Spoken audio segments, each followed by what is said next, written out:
Hello everyone, आप सभी लोगों का स्वागत है टीचिंग परीक्षा के आज के इस वीडियो में, जिसके अंदर में फ्रेंड्स हम लोग हमारी एक बेहतरीन श्रृंखला 30 दिन के अंदर में आपका सीटेट का कंप्लीट सिलेबस, हर एक सब्जेक्ट का, हर एक टॉपिक का पूरा कंप्लीट सिलेबस जो है फ्रेंड्स हम लोग करने वाले हैं। मैं आपको बता दूं, ये कंप्लीट 30 डे जो क्रैश कोर्स है फ्रेंड्स, ये आप लोगों की fast forward revision completion plus revision जो है आप लोगों की होने वाली है। सिलेबस कंप्लीट भी करेंगे और रिवीजन भी करेंगे इसके अंदर में। ये आज का पहला दिन है, पूरा लेक्चर देखिए आप लोग। इसके अंदर में हम लोग जो है इसी लेक्चर के अंदर में पूरा जो हमने पढ़ा होगा उसके रिवीजन भी करेंगे। आपको टेस्ट मिलेंगी, पीडीएफ मिलेंगी, आप लोगों को जो है मॉक टेस्ट मिलेंगी। इस पूरे क्रैश कोर्स में बिल्कुल फ्री है आप लोगों के लिए। कैसे एनरोल करना है सब कुछ मैं आपको बताऊंगा। पूरा लेक्चर आप लोग सबसे पहले तो देखिए। इसके पहले हम लोग आगे बढ़े फ्रेंड्स, उससे पहले मैं आप लोगों के लिए एक बहुत ही सुंदर सा एक कोट शेयर करना चाहूंगा। If you can not do great things, अगर आप बड़ी चीज नहीं कर सकते ना, कोई बहुत बड़ी चीज एक साथ नहीं कर सकते आप लोग, ठीक है, कि 140 का सपना जो हम लोग यहाँ पर में देखकर जा रहे हैं कि 140 प्लस लेकर आना है। Do small things in a great way, छोटी छोटी चीजें कीजिए ग्रेट वे के अंदर में। आज का लेक्चर पूरा अच्छे से देखिए आप लोग, आज की पूरी रिवीजन कीजिए। आज जो मैं आपको पीडीएफ प्रोवाइड करने वाला हूँ ऐप के ऊपर में, वो देखिए, फ्री ऑफ कॉस्ट ऐप के लिए। आज जो क्विज देने वाला हूँ वो कीजिए, मॉक टेस्ट आप लोगों के लिए प्रोवाइड कर रहे हैं वो अच्छे से कीजिए। छोटी छोटी चीजों को अच्छे तरीके से कीजिए, ग्रेट थिंग्स अपने आप अचीव हो जाएंगी। कितने लोग एग्री करते हैं इस बात से? अगर छोटी छोटी चीजें अच्छे से की जाए तो एक बड़ा रिजल्ट क्रिएट कर सकती है। हाथ ऊपर कर देंगे सभी लोग, जितने भी लोग एग्री करते हैं। और सेशन को लाइक जरूर कर दीजिएगा फ्रेंड। जैसे मैं देख पा रहा हूँ कंटिन्यूअसली बच्चे जो है जुड़ते जा रहे हैं हमारे साथ में। सेशन को शेयर भी करते रहिएगा। पहले क्वेश्चन की तरफ मैं आगे बढ़ने से पहले फिर से बता दूं, पूरा कंप्लीट सिलेबस हम लोग कवर करेंगे। रोज जो है फ्रेंड्स हम लोग टॉपिक्स, आज भी मैंने जो है चैप्टर्स उठाए हिस्ट्री में से, ठीक है, ज्योग्राफी में से, पॉलिटी में से और पेडागोजी में से भी टॉपिक्स उठाए हैं। मतलब पूरा 30 दिन में पूरा का पूरा आपका कंप्लीट होगा फ्रेंड्स सिलेबस प्लस रिवीजन के साथ में।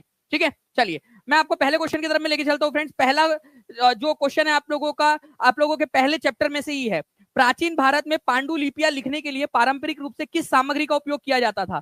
पांडुलिपि और मैन्युस्क्रिप्ट, ठीक है, इंटरचेंजेबली है। ये इंग्लिश में मैन्युस्क्रिप्ट बोलते हैं, हिंदी में इसको पांडुलिपि बोलते हैं।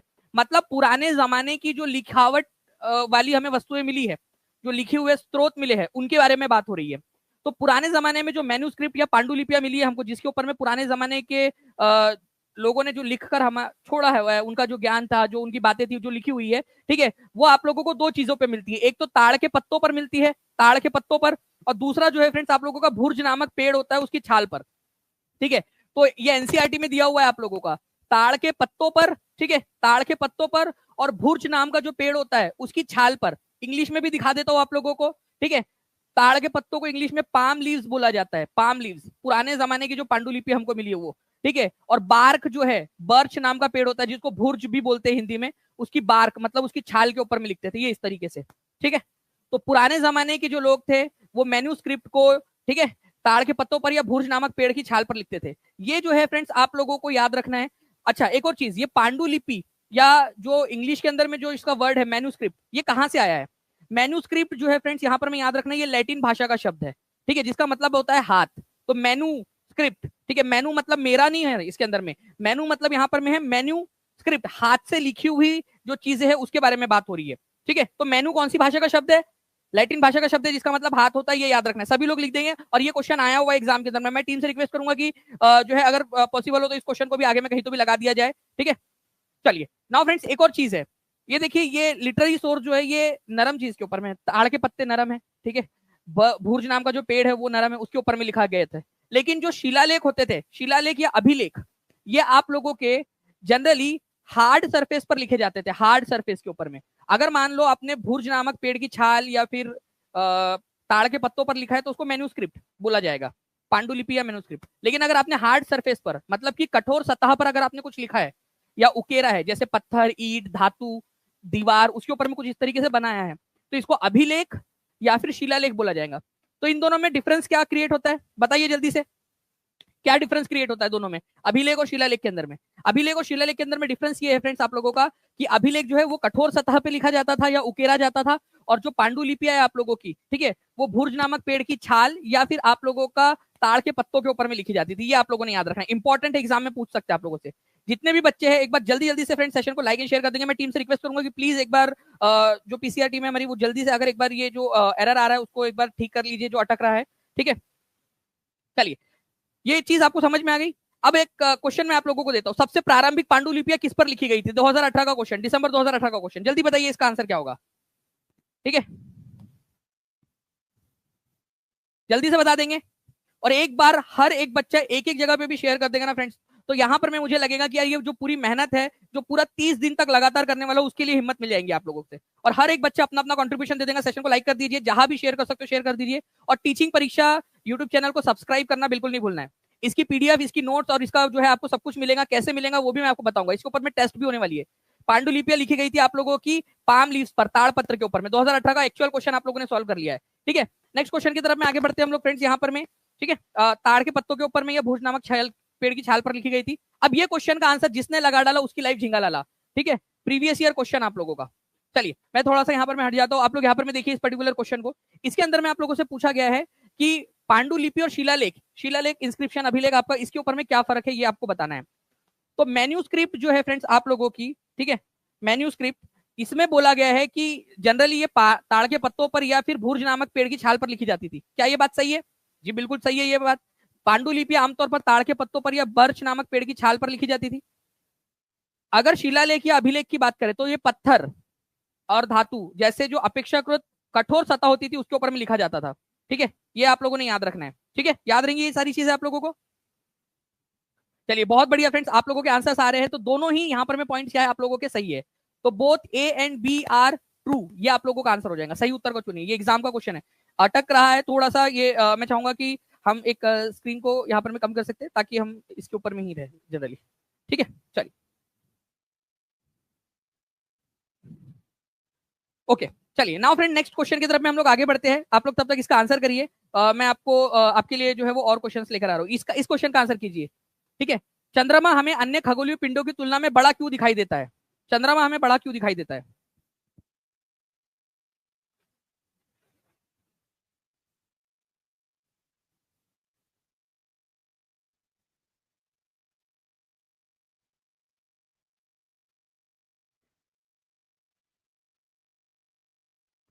यहाँ पर मैं आप लोगों के आंसर सारे फ्रेंड, चंद्रमा हमें बाकी के मुकाबले में बड़ा क्यों दिखाई देता है? इंपॉर्टेंट क्वेश्चन है, एनसीईआरटी के अंदर में ये दिया हुआ है आप लोगों का।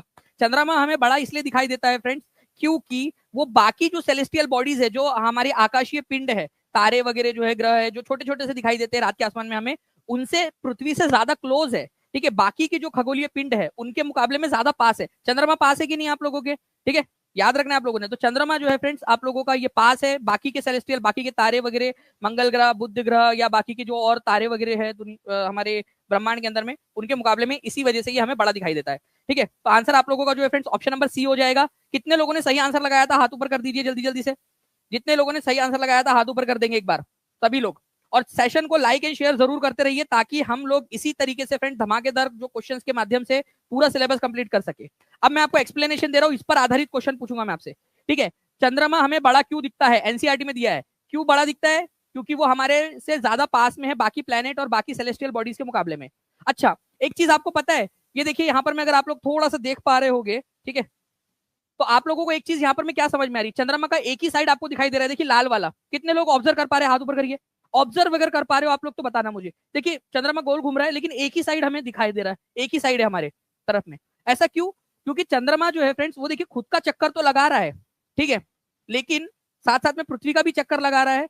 और ऐसा वो टाइडली फिक्स्ड हो चुका है, उसका उसका पृथ्वी का एक चक्कर लगाना और खुद का एक चक्कर लगाना इस तरीके से फिक्स हो चुका है कि उसका केवल एक ही साइड हमको दिखाई देगा। ठीक है, तो मून जो है पृथ्वी का एक सैटेलाइट है, पृथ्वी के अराउंड घूमता है, लेकिन इसका केवल एक ही साइड हमें दिखाई देता है। ये याद रखना है आप लोगों ने। आज तक आपने चांद का दूसरा हिस्सा अपनी आंखों से नहीं देखा है, लेकिन एक चीज है, चांद का दूसरा ही साइड जो है हम लोगों ने जो वहां पर में सैटेलाइट वगैरह या जो हम लोगों ने भेजे है ना, हमारे जो चंद्रयान वगैरह भेजा है हम लोगों ने, अपोलो मिशन भेजे थे अमेरिका ने, उनके माध्यम से हमने देखा है। ठीक है, तो ओनली वन साइड, पृथ्वी से केवल एक ही साइड दिखाई देता है क्योंकि पृथ्वी का चक्कर लगाने में और खुद का चक्कर लगाने में उसको सेम समय लगता है। 27 दिन में, लगभग 27 दिन में वो पृथ्वी का एक चक्कर लगाता है और खुद का भी एक चक्कर लगाता है। ये इस तरीके से होता है कुछ तो भी। ये देखिए, ये चांद सा रोशन चेहरा, भाई रुक जा तू, ये देखो, ये देखिए इसका ये दिख रहा है आपको, और ये ठीक है हमारा छोटा सा टकलू। ठीक है, चलिए अब देखिए यहाँ पर मैं, आप इसको ऑब्जर्व करिए, सभी के सभी लोग ऑब्जर्व करिए इसको। ठीक है, एक ही साइड देखिए, पृथ्वी से एक ही साइड दिख रहा है, ये आप हो, ओके, और एक ही साइड इसका दिखाई दे रहा है। क्यों? क्योंकि ये गोल घूम रहा है लेकिन पृथ्वी का चक्कर और खुद का चक्कर एक ही सेम समय में लगा रहा है। चलिए अब फ्रेंड्स इस क्वेश्चन का आंसर जिसने लगा डाला उसकी लाइफ झिंगा लाला।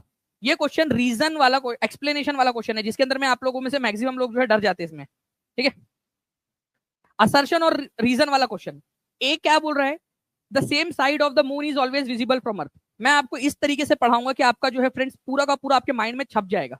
अगर करना है तो पूरा लेक्चर अच्छे से देखिए आप लोग। आप लोगों के लिए ये एक बेहतरीन मौका है 140 प्लस स्कोर करने का। जो भी बच्चा 140 प्लस स्कोर करेगा इस क्रैश कोर्स के अंदर में, जो कि फ्री ऑफ कॉस्ट है आप लोगों के लिए, ठीक है, इसमें एनरोल करके फ्री ऑफ कॉस्ट 140 प्लस अगर स्कोर कर जाता है तो मैं आपको बोल रहा हूँ कि टीचिंग परीक्षा की तरफ से उसको एक लैपटॉप मिलेगा उसकी मेहनत के लिए, ताकि बाकी लोग भी और उससे इंस्पायर होकर और मेहनत करें। ठीक है, देखिए पृथ्वी से चंद्रमा का केवल एक ही पक्ष या एक ही भाग हमें दिखाई देता है, बिल्कुल सही बात है, ये वाला तो पॉइंट बिल्कुल सही है। बट क्यों, ऐसा क्यों होता है? The moon takes the same amount of time, मतलब चंद्रमा को पृथ्वी के अराउंड घूमने में सेम अमाउंट ऑफ टाइम लगता है जितना कि उसको खुद का एक्सिस पूरा करने में, मतलब खुद का एक चक्कर लगाने में लगता है। इसी वजह से हमें एक ही हिस्सा दिखाई देता है। तो ए का जो आंसर है कि क्यों हमें चंद्रमा का केवल एक ही भाग दिखाई देता है, उसका रीजन आर में दिया हुआ है। दिया हुआ कि नहीं दिया हुआ है, जल्दी से बताएंगे, दिया हुआ है ना। इसी वजह से फ्रेंड्स आर जो है वो ए को एक्सप्लेन करता है। तो बोथ, दोनों के दोनों, ए और आर दोनों के दोनों सही है, और आर जो है वो एक्सप्लेन करता है ए को। तो आंसर ऑप्शन नंबर ए हो जाएगा। कितने लोगों को समझ में आ गया ये पॉइंट? ठीक है, 92% लोगों ने सही आंसर दिया था, 92% लोगों ने फ्रेंड्स। मतलब ये क्लास ऐसी क्लास बन गई अब, ये क्रैश कोर्स हमारा, जो कि अब टॉपर्स प्रोड्यूस करेंगे यहाँ पर में, क्योंकि आप लोग देखिए कंटिन्यूअसली बच्चे जो है यहाँ पर में आंसर्स करते जा रहे हैं, बहुत बढ़िया। ठीक है, नाउ तो आप देख रहे हो यहाँ पर में अपना चक्कर और पृथ्वी का चक्कर लगाने में उसको सेम समय लग रहा है। नेक्स्ट क्वेश्चन, मानव निर्मित उपग्रह का मुख्य उद्देश्य क्या है? मानव निर्मित उपग्रह, अच्छा अब ये मानव निर्मित उपग्रह का मतलब क्या है? देखिए उपग्रह का मतलब दो तरीके से हो सकता है। एक होते हैं नेचुरल उपग्रह, जैसे चंद्रमा उपग्रह है हमारा, सैटेलाइट है, नेचुरल सैटेलाइट, क्योंकि हमने नहीं बनाया उसको, वो अपने आप बना हुआ है, तो पृथ्वी का चक्कर लगा रहा है, नेचुरल सैटेलाइट है। लेकिन कुछ सैटेलाइट हम भी भेजते हैं, है ना, अंतरिक्ष में भेजते हैं ना हम लोग उपग्रह को, तो वो मानव निर्मित उपग्रह होते हैं, ह्यूमन मेड सैटेलाइट। उनका मुख्य उद्देश्य क्या होता है? क्या चंद्रमा का चक्कर लगाना होता है क्या उनका उद्देश्य सैटेलाइट का, उपग्रह का? भाई सैटेलाइट है तो मतलब वो पृथ्वी का चक्कर लगा रहा होगा, चंद्रमा की परिक्रमा थोड़ी कर रहा होगा वो। To gather information about the universe और फॉर कम्युनिकेशन, मतलब ब्रह्मांड के बारे में जानकारी प्राप्त करने के लिए और संचार के लिए हम भेजते हैं। ट्रांसपोर्ट, ह्यूमन को भेजने के लिए थोड़ी ना उपग्रह का इस्तेमाल करते हैं हम लोग, वो तो स्पेस रॉकेट का इस्तेमाल करते हैं हम लोग। To create an artificial atmosphere, एक कृत्रिम वातावरण बनाने के लिए वहां पर में। आंसर क्या होगा, जल्दी से आप लोग आंसर करिए, देखते कितने लोग आंसर कर पाते हैं, कोशिश करिए। ठीक है, कौन कहता है आसमान में छेद नहीं हो सकता?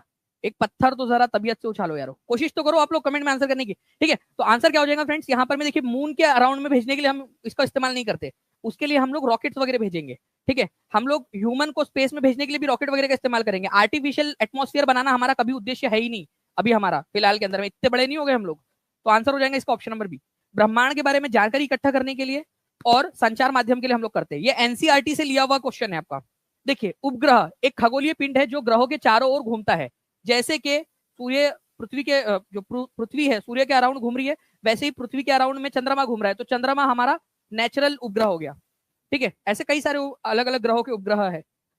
लेकिन अगर हमने खुद ने ऐसा कोई उपग्रह बनाया है, कोई ऐसा पिंड बनाया है जो पृथ्वी के अराउंड या किसी ग्रह के अराउंड घूम रहा है, तो उसको मानव निर्मित उपग्रह कहेंगे। तो ये कृत्रिम पिंड है, इसका उपयोग जो है ब्रह्मांड के बारे में जानकारी प्राप्त करने के लिए, मतलब यूनिवर्स के बारे में छानबीन करने के लिए, इंफॉर्मेशन गैदर करने के लिए यूनिवर्स के, और कम्युनिकेशन के लिए। जैसे अभी आप लोग ये मेरा वीडियो देख रहे हो, ठीक है, तो आप लोग जो है फ्रेंड्स किसी ना किसी माध्यम से जुड़े हुए हो मेरे से। ठीक है, तो अगर आप लोग मान लो कि स्टार लिंक का भी इंटरनेट आने वाला है, वो जो है ना एलोन मस्क भैया तुम्हारे चचा, ठीक है, टेस्ला वाले, वो जो है वो एक ऐसा इंटरनेट का सिस्टम बना रहे हैं स्टार लिंक का, कि गांव गांव के अंदर में सैटेलाइट के थ्रू डायरेक्टली जो है आपके घर में इंटरनेट आएगा। ठीक है, मतलब आप नेटवर्क उटवर्क की दिक्कत ही खत्म हो जाएंगी आपकी, हर जगह पे इंटरनेट, पूरे पूरे दुनिया भर के अंदर में। वो स्टार लिंक नाम से पूरा जाल बिछा रहा है वो। तो मानव निर्मित उपग्रह ब्रह्मांड के बारे में जानकारी के लिए और संचार माध्यम के लिए इसका इस्तेमाल किया जाता है, ये याद रखना है आप लोगों ने। ओके, इंपॉर्टेंट पॉइंट है, एग्जाम के अंदर में पूछा जाएगा, तो please be ready for this question as well. Okay, चलिए नाउ फ्रेंड नेक्स्ट क्वेश्चन की तरफ मैं आप लोगों को लेकर चलूं, उससे पहले जो है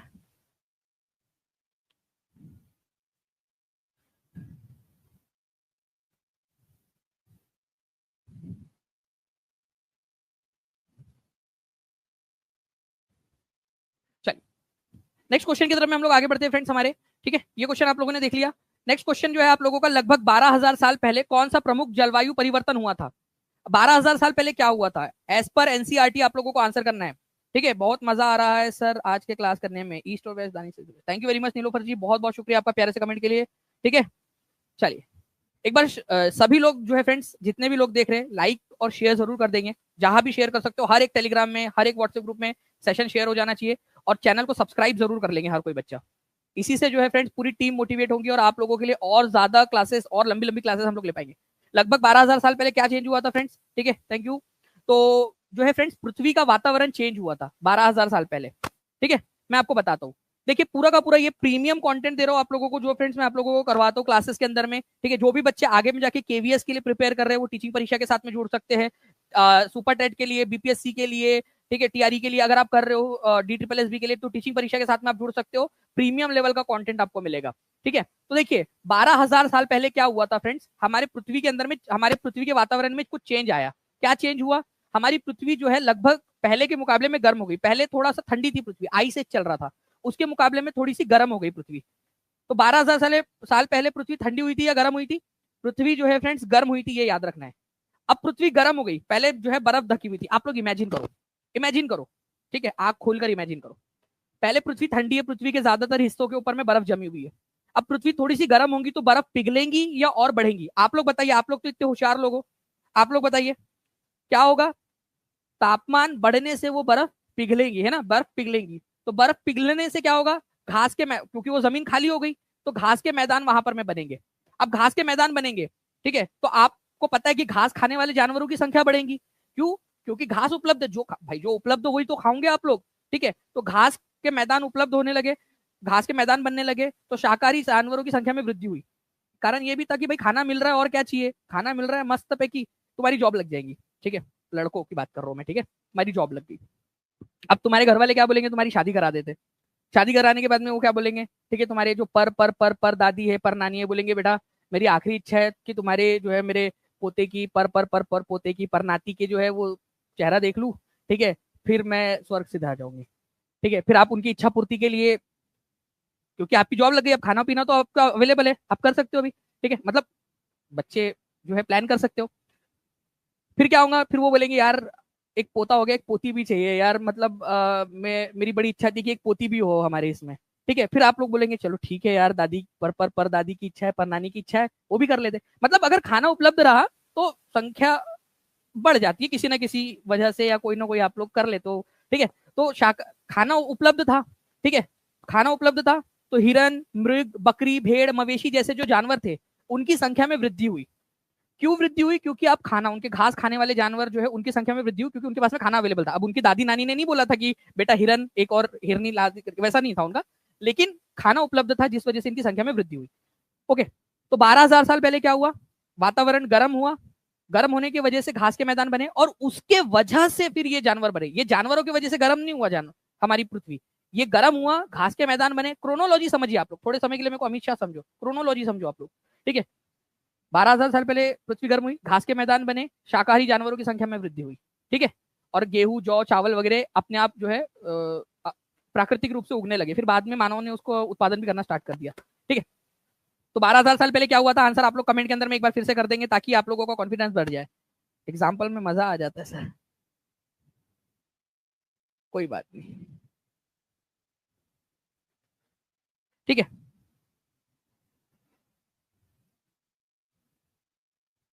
नाउ अब देखिए फ्रेंड्स, यहां पर मैं आप लोगों का इस पर्टिकुलर क्वेश्चन को देखिए, पीवाईक्यूज आपका सी टेट पीवाईक्यू जनवरी 2021 का। इस क्वेश्चन को देखिए आप लोग,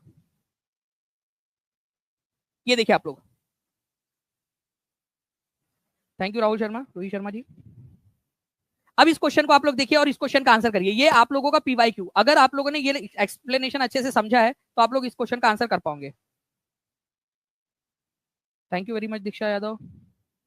देखिए, लगभग 12,000 साल पहले भारत में कई क्षेत्रों में गर्मी बढ़ने के कारण घास के, ठीक है, जो है आप लोगों के मैदान की संख्या में वृद्धि हुई। 12,000 साल पहले क्या हुआ था? तापमान बढ़ा था क्या? वार्म हुआ था क्या? बिल्कुल जी हाँ, वार्म हुआ था। ठीक है, कई क्षेत्रों में गर्मी बढ़ी, गर्मी बढ़ने की वजह से घास के मैदान में, घास के मैदान जो है वो बढ़ने लगे। बिल्कुल सही बात है, घास के मैदान बढ़ने लगे। ठीक है, उसके बाद में क्या हुआ? Increase in the number of deer, antelopes, goat, sheeps and cattles, मतलब इन जानवरों की संख्या में वृद्धि हुई। ठीक है, तो क्या दोनों के दोनों सही है या दोनों गलत है? पहले तो ये डिसाइड कर लेते कि सही कौन सा है, गलत कौन सा है। क्या 12,000 साल, एक एक करके हाँ या ना में जवाब देना आप लोग, ठीक है। एक्टिविटी करेंगे हम लोग, आप लोग आंसर करिए। क्या 12,000 साल पहले गर्मी बढ़ी थी? जी हाँ बढ़ी थी। क्या घास वाले मैदान बने थे? जी हाँ बने थे। तो पहला वाला आपका सही है बिल्कुल। स्टेटमेंट नंबर ए सही है। तो जहां पर मैं उसको उसको गलत बोला वो काट दो, तो डी आंसर नहीं हो सकता आप लोगों का, ठीक है। तो डी आंसर नहीं हो सकता, ठीक है, क्योंकि ए को फॉल्स बोला है। बी देख लेते, हिरन, बारहसिंगा, बकरी, भेड़, मवेशी जैसे जानवरों की संख्या में वृद्धि हुई थी क्या? जी हाँ हुई थी। तो बी भी सही है। तो जहां बी को फॉल्स बोला है वो भी आंसर नहीं हो सकता, तो सी भी आंसर नहीं हो सकता। दो ऑप्शन एलिमिनेट कर दिया हम लोगों ने। अब आगे बढ़ते हैं। बोल रहा है दोनों के दोनों सही है और B is the reason for A. B की वजह से ए हुआ, मतलब बारहसिंगा, हिरन, बकरी, भेड़, मवेशी बढ़े, जिस वजह से 12,000 साल पहले गर्मी बढ़ गई। इनके वजह से गर्मी बढ़ी थी क्या? आप कितना बड़ा आरोप लगा रहे हो बेचारे छोटे छोटे मासूम मासूम से जानवरों के ऊपर में। हिरन, बारहसिंगा, बकरी, भेड़, मवेशी, इनके वजह से गर्मी बढ़ी थी क्या? या उल्टा हुआ था कि गर्मी बढ़ी, घास के मैदान बढ़े, जिस वजह से इनकी संख्या बढ़ी थी? तो B is the reason for A, मतलब इन लोगों ने गर्मी बढ़ा दी, ऐसा बोल रहा है ये। गलत। इनके वजह से गर्मी नहीं बढ़ी थी, ठीक है। तो बी जो है वो रीजन है बोल रहा है ए का, ये नहीं है। बी जो है वो ए का रीजन नहीं है। B is not the reason for A. तो ये आप लोगों ने याद रखना है फ्रेंड्स कि आंसर इसका ऑप्शन नंबर ये हो जाएगा, both A and B are true but B is not the reason for A. उल्टा हुआ था, उल्टा, ठीक है। 12,000 साल पहले पहले गर्मी बढ़ी, फिर बारहसिंगा और बकरी वगैरह। तो अगर ऐसा होता कि A is the reason for B तो सही होता आपका। कितने लोगों को समझ में आ गया? A is the reason for B होता तो सही होता, ठीक है। लेकिन B is the reason for A, ये गलत है। ये एक्चुअल क्वेश्चन मैंने आपको करा दिया। अब आप लोगों का जो है फ्रेंड्स 140 तक भी आप लोग जा सकते हो अगर इस तरीके की रीजनिंग आपने डेवलप कर ली तो। ये रीजनिंग डेवलप करनी है आप लोगों ने।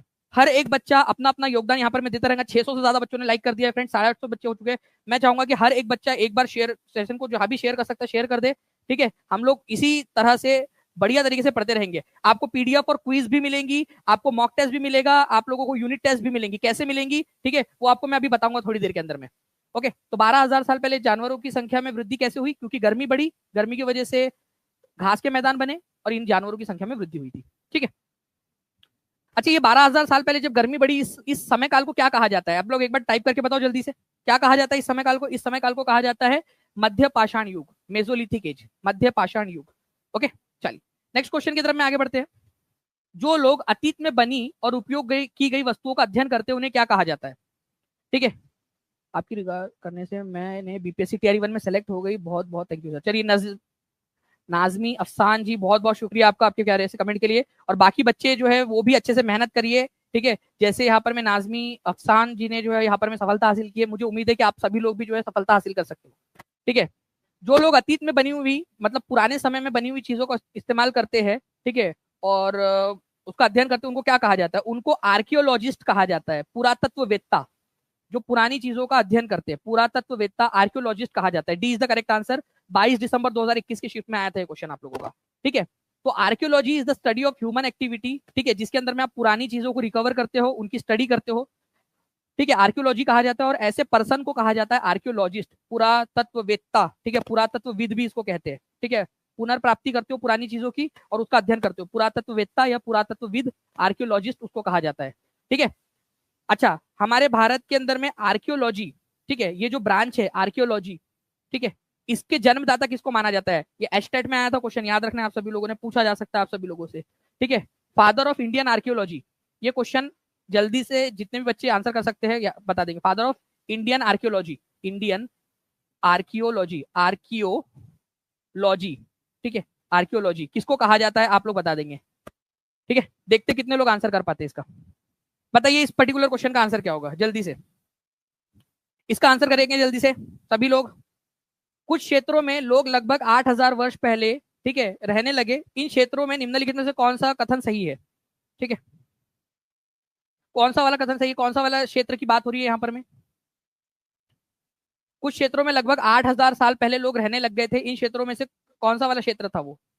सितंबर 2014 में आया हुआ क्वेश्चन है, एनसीईआरटी बेस्ड है, ठीक है। और न्यू एनसीईआरटी में भी दिया हुआ है, न्यू एनसीईआरटी बेस्ड भी आपसे 500 क्वेश्चन में करवाने वाला हूँ आप लोगों को। तो सभी लोग तैयार रहिएगा उस सेशन के लिए भी। तो चैनल को सब्सक्राइब करके बेल आइकन जरूर दबा दीजिए। देखिए, तो 8,000 साल पहले जो गांव के आपको सबूत मिलते हैं कि लोग गांव में बस गए थे, ये आपको मिलता है सुलेमान और किरथर की पहाड़ियों के पास में, ठीक है। मैं आपको दिखाता हूँ यहाँ पर में, आप लोग देखिए फ्रेंड्स, आप लोगों को ये दिखेगा, ठीक है। क्वेश्चन आया था कि the earliest evidence of growing crops like wheat and barley, गेहूं और जौ जैसी फसल उगाने के सबसे पहले सबूत कहां पर मिलते हैं आपको? ये क्वेश्चन एग्जाम में आया था आप लोगों का, ये अभी जनवरी 2024 के एग्जाम के अंदर में। इस क्वेश्चन को देखिए, गेहूं और जौ उगाने के सबसे पहले सबूत कहां मिलते हैं? एग्जाम में आया हुआ क्वेश्चन है, आपका एक्चुअल स्क्रीनशॉट लगा है आपके पेपर में से, ठीक है। तो ये आपको सुलेमान और किरथर की पहाड़ियों के पास में मिले सबसे पहले सबूत। अब देखिए आप लोग, आपको जो है फ्रेंड टीचिंग परीक्षा के ऊपर में ऑलरेडी ये क्वेश्चन करवाया गया था, निम्नलिखित में से किस पहाड़ी पर मानव ने सबसे पहले गेहूं और जौ उगाना शुरू किया था? तो देखिए दानिश सर, ठीक है, सुलेमान और किरथर की पहाड़ियां आप लोगों को पढ़ाया था ये, कि गेहूं और जौ उगाने के सबसे पहले सबूत आप लोगों को कहां पर में मिलते हैं? तो ये मिलते हैं सुलेमान और किरथर की पहाड़ियों के ऊपर में। ये हमारा भारत है मान लीजिए, ठीक है, और यहाँ पर में पाकिस्तान वाले साइड में किरथर और सुलेमान की पहाड़ियां है, आज के पाकिस्तान का जो भाग है बलूचिस्तान का, वहां पर में ये देखिए आपको किरथर और सुलेमान वाली पहाड़ियां आपको पढ़ाया हुआ क्वेश्चन है, आप देख सकते हो वहीं से आया हुआ क्वेश्चन, पढ़ाया हुआ क्वेश्चन आया है आपके एग्जाम के अंदर, ठीक है। तो ये याद रखना है आप लोगों ने, ठीक है, कि ये हमारा प्यारा सा भारत, ठीक है, आज का जो पाकिस्तान वाला हिस्सा है, ठीक है, यहाँ पर में देखिए आज का पाकिस्तान वाला हिस्सा, वहां पर में सुलेमान और किरथर की पहाड़ियां है, उसमें इस इलाके के अंदर में, इस वाले क्षेत्र के अंदर में आपको सबसे पहले गेहूं और जौ उगाने के सबूत मिलते हैं, ठीक है। तो किरथर और सुलेमान लिख दो, किरथर और सुलेमान के बीच वाले इलाके में 8,000 साल पहले या गेहूं और जौ उगाने के सबूत मिलते हैं, और यहीं पर लोगों ने क्या किया था, गांव भी बसा लिए थे, ठीक है, सुलेमान और किरथर की पहाड़ियों के बीच में, ठीक है। तो people started to rear animals, यहीं पर लोगों ने जो है जानवरों को पालना स्टार्ट कर दिया, और यहाँ पर में लोग गांव में भी रहते थे, देखिए वहीं से ये क्वेश्चन आया हुआ है, पीपल लिव्ड इन विलेजेस, यही तो क्वेश्चन पूछा है यहाँ पर में, देखिए आप लोगों का 8,000 साल पहले लोग गांव में रहने लगे थे, कहां पर में, सुलेमान और किरथर की पहाड़ियों के बीच में। तो जो पढ़ा रहा हूँ उसी में से क्वेश्चन आया हुआ है, आगे में भी आएगा, तो आपका केवीएस हो जाए, आपका DSSS भी हो जाए, उसके लिए भी टीचिंग परीक्षा आपकी मदद करने वाला है। तो चैनल को सब्सक्राइब करके बेल आइकन दबा दीजिए, और टीचिंग परीक्षा का एप्लीकेशन डाउनलोड जरूर कर लेना आप लोगों ने। नाउ नेक्स्ट क्वेश्चन की तरफ में हम लोग आगे बढ़ते हैं फ्रेंड्स, ठीक है, पूरा एनसीईआरटी बेस्ड आपको पढ़ा रहा हूं मैं, ओके। नेक्स्ट, भारत जो है, भरत जो है, ये भरत, ये शब्द याद रखना है आप लोगों ने, भरत ऋग्वेद में वर्णित लोगों का एक समूह था। भरत जो है ये शब्द आता है ऋग्वेद के अंदर में, तो भरत ऋग्वेद में वर्णित लोगों का एक समूह था, वे कहां पर में रहते थे, जल्दी बताओ, सीटेट का क्वेश्चन है, आंसर करते जाएंगे सभी लोग, ठीक है, स्पीड में। बहुत बढ़िया फ्रेंड, कंटिन्यूअसली आप लोगों के आंसर सारे, और मैं आपको बता दूं 30 दिन तक लगातार आपको पढ़ाने वाले, तो हर एक बच्चा मेक श्योर कर ले कि चैनल को सब्सक्राइब उसने कर लिया है, ताकि हर एक चीज उसके पास में पहुंच सके, जो भी टीचिंग परीक्षा आप लोगों को दे रहा है। चैनल को सब्सक्राइब करने के साथ में टीचिंग परीक्षा का एप्लीकेशन भी डाउनलोड कर लेना आपने। भरत ऋग्वेद, भरत जो लोग थे, ठीक है, वो कहाँ रहते थे, ये भारत है हमारा, मान लीजिए हमारा देश जो है, इसके नॉर्थ वेस्ट में, भारत का नॉर्थ वेस्ट वाला जो इलाका है, ठीक है, उत्तर पश्चिमी भारत जो है वहां पर में रहते थे, ठीक है, ये बात खुद ऋग्वेद में लिखी हुई है। तो भारत का उत्तर पश्चिमी जो भाग है, वहां पर में भरत लोग रहा करते थे, भरत वंश के लोग रहा करते थे। ऐसा माना जाता है कि इसी के नाम पर हमारे देश का नाम भारत पड़ा है, एनसीईआरटी में लिखा हुआ है ये, later this name use for the country, इसी का इस्तेमाल भारत जो देश है हमारा उसके लिए इस्तेमाल किया जाने लगा। तो भरत कबीले के लोग थे जो इस इलाके में रहा करते थे, नॉर्थ वेस्ट इलाके के अंदर में, ठीक है। ये कहां पर में मेंशनड है, ऋग्वेद में, यजुर्वेद में, सामवेद के अंदर में, अथर्ववेद में, कहां मेंशनड है? ये भी क्वेश्चन बन सकता है, कौन से वेद में मेंशनड है ये, आप लोग लिखेंगे जल्दी से, देखते कितने लोग जो है एक्टिवली पार्टिसिपेट कर रहे हैं इस लेक्चर के अंदर में, वो भी लिखते जाएंगे कहां पर में मेंशनड है, कौन से वाले इसमें। तो करीब 3,500 साल पहले ये लोग यहाँ रहा करते थे, ठीक है। ऋग्वेद की जो कंपोजिशन है, रचना, देखो ऋग्वेद को रचा गया था, लिखा गया था क्या, नहीं, उसको रचा गया था, रचना मतलब बना देना, ठीक है, ओके। एक एग्जांपल के थ्रू भी आपको बताऊंगा मैं यहाँ पर में, ठीक है, कि संस्कृत भाषा के अंदर में इसकी रचना हुई थी, कौन सी भाषा में हुई थी ऋग्वेद की रचना, संस्कृत भाषा में, रचना, लिखना और रचना करने में यही फर्क है, जितना आपका शायरी लिखना, ठीक है, और शायरी सुनाने में, मान लीजिए कि आप लोगों को जो है आपकी पड़ोसन को आपने जो है किसी को देखा, ठीक है, और आपको जो है एक शायरी याद आई, ठीक है, आपने जो है वो शायरी जाके उसको सुना दी, आपके दिमाग में आई शायरी और उसको सुना दी, लेकिन वो तो पतिव्रता स्त्री है, उसने जाके अपने हस्बैंड को सुना दी वो शायरी, ठीक है, फिर वो हस्बैंड जो है वो पत्नीव्रता नहीं था, उसने अपनी पड़ोसन को जाके सुना दी। अब क्या हो रहा है कि आपके दिमाग में वो शायरी बनी, कंपोज हुई, रचना हुई उसकी, फिर आपने जाके सुना दिया एकदम से, भाभी जी घर पर है करके, ठीक है, सुना दिया, फिर उसने जाके अपने हस्बैंड को सुनाई, उसने जाके दूसरी मैडम को सुना दिया। तो क्या हो रहा है, ये ओरली ट्रांसमिट हो रही है, मौखिक रूप से ट्रांसमिट हो रही है, कहीं पे भी लिखा नहीं गया अभी तक, ओरल ट्रांसमिशन हो रहा है, ठीक है, ओरल ट्रांसमिशन हो रहा है। तो इसको लिखा नहीं गया है कहीं पे भी, इसको कंपोज करके आगे बढ़ाया जा रहा है मौखिक रूप से। तो लिखा नहीं गया था पहले, बाद में, बहुत बाद में लिखा गया है वेदों को, तो ठीक है, ओके, चलिए, ओरली ट्रांसमिट हो रहे थे। नाउ फ्रेंड्स, आप लोगों का एक क्वेश्चन है, आर्काइव का मतलब क्या होता है ये बताइए, फिर उसके बाद में मैं आपसे एक बड़ा वाला क्वेश्चन आप लोगों को दिखाता हूँ। आर्काइव का मतलब क्या होता है ये बताएंगे पहले आप लोग। आर्काइव का मतलब क्या होता है?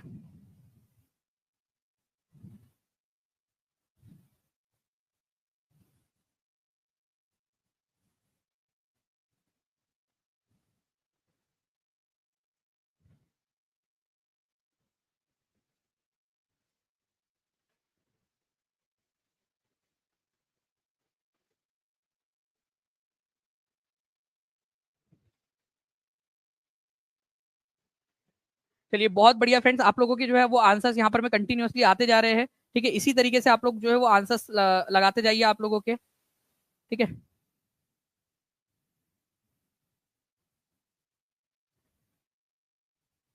देखिए अगर मैं बात करूं फ्रेंड्स पुरालेख या आर्काइव का क्या मतलब होता है, तो ये एक ऐसी जगह होती है जहां पर में, ठीक है, हिस्टोरिकल मैन्यूस्क्रिप्ट या पुराने जमाने की जो पांडुलिपियां है, जो दस्तावेज है, वो रखे जाते हैं।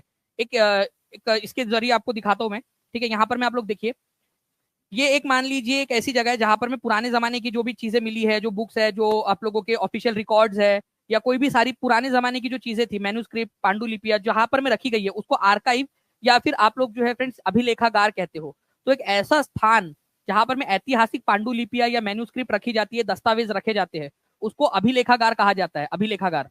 ठीक है, तो पुराने जमाने की चीजों को रखने की जगह आर्काइव कहलाती है। ये एनसीईआरटी में दिया हुआ है, आपसे पूछा जा सकता है। एंड कॉन्ग्रेचुलेशन फ्रेंड्स, 1000 से ज्यादा बच्चे यहाँ पर में जुड़ चुके हैं। जल्दी से हर एक बच्चा सेशन को जो है फ्रेंड्स यहाँ पर में लाइक भी करता रहेगा, ताकि हमें इसी तरीके से मोटिवेशन मिलता रहे पूरी टीम को। ठीक है, चलिए, तो आर्काइव मतलब एक ऐसी जगह जहां पर में हिस्टोरिकल मैन्यूस्क्रिप्ट या डॉक्यूमेंट रखे जाते हैं। ये याद रहेगा आप लोगों को, हो सकता है आज की टेस्ट में आप लोगों को मिल जाए, जो बच्चा पूरा लेक्चर लाइव देखेंगे उसको टेस्ट भी मिलेंगी। ठीक है, नाउ नेक्स्ट क्वेश्चन की तरफ में आगे बढ़ते हैं। यदि आपको प्राचीन भारतीय इतिहास का परिचय देना है, ठीक है, तो आप किस चित्र का किस चीज का उपयोग करोगे, कौन से स्रोत का उपयोग करोगे? प्राचीन भारतीय इतिहास का आपको परिचय देना है, एग्जाम में पूछा गया प्रश्न है ये आपका, पेडागोजी के अंदर में। पेडागोजी का क्वेश्चन भी करवा रहा हूं। यदि आपको प्राचीन भारतीय इतिहास का परिचय देना है, तो किस स्रोत का आप इस्तेमाल करोगे? गुफा चित्र का, लघु पेंटिंग का, शिलालेख का, पांडुलिपि का? आप बताइए इस पर्टिकुलर क्वेश्चन का आंसर क्या होगा। ठीक है, तो देखिए अगर मैं बात करूं फ्रेंड्स इस पर्टिकुलर क्वेश्चन की, जिसके अंदर में आपसे बोला गया है कि पुराने जमाने की चीजों के बारे में आपको बताना है। ठीक है,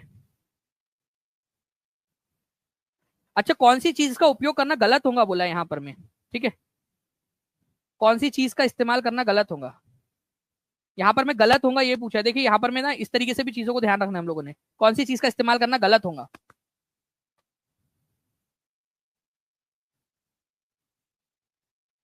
देखिए, देखिए फ्रेंड्स, पुराने जमाने के लोग क्या करते थे, ठीक है, झिंगा लाला हु करते हुए, ठीक है, वो गुफाओं में रहते थे और गुफाओं के अंदर में चित्र बना देते थे। ठीक है, जो भी उन्होंने देखा, अभी ये तीन ही पैर है इसके, चार पैर, ठीक है, जो भी देखा उन्होंने उसके उसका चित्र बना देते, तो गुफा चित्र का इस्तेमाल आप लोग कर सकते हो।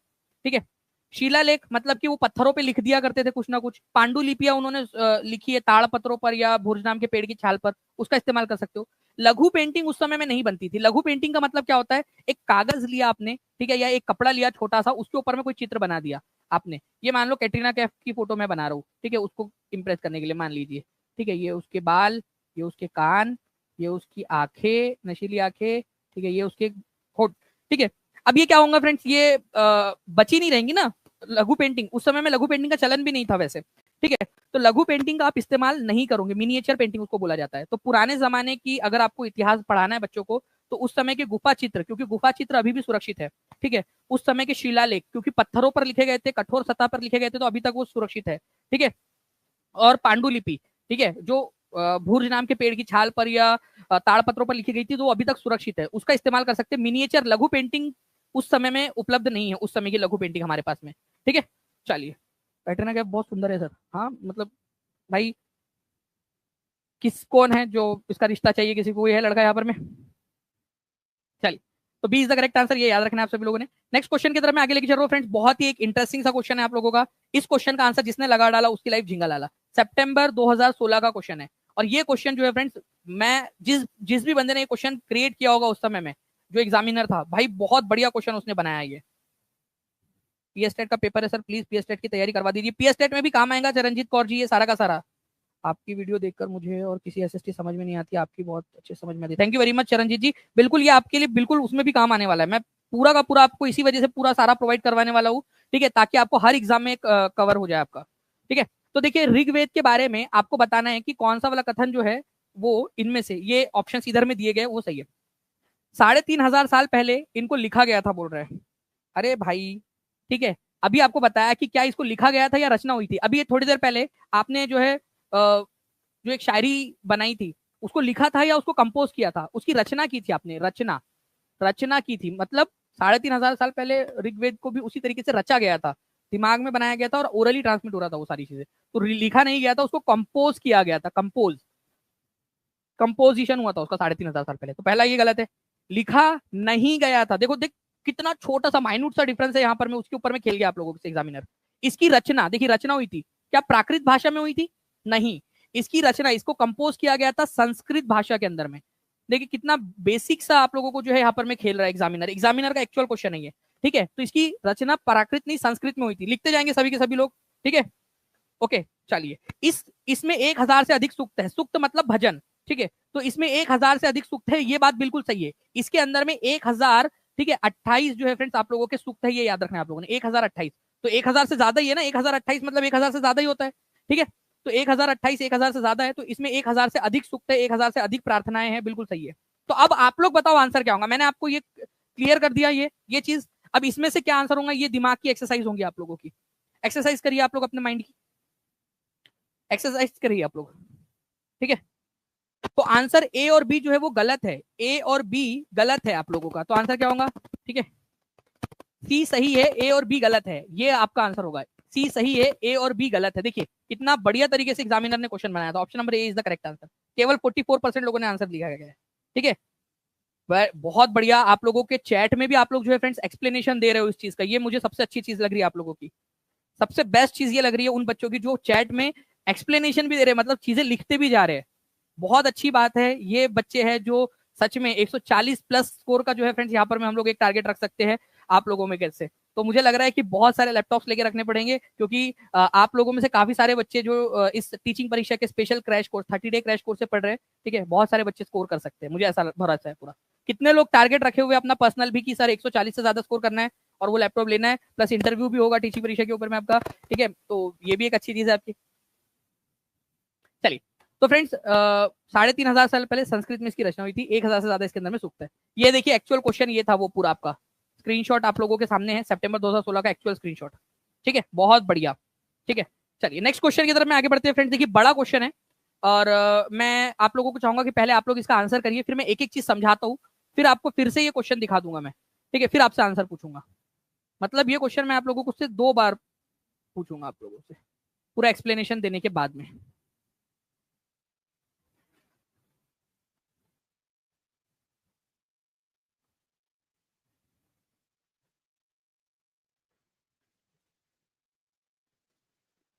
चलिए, बहुत बढ़िया फ्रेंड्स। आप लोगों के आंसर सारे यहाँ पर में कौन सा वाला सही है ये पूछा है। सबसे पहली बात तो सही पूछा है या गलत पूछा है ये भी आप लोगों ने डिसाइड कर लेना है। करेक्ट वाला आप लोगों से पूछा है।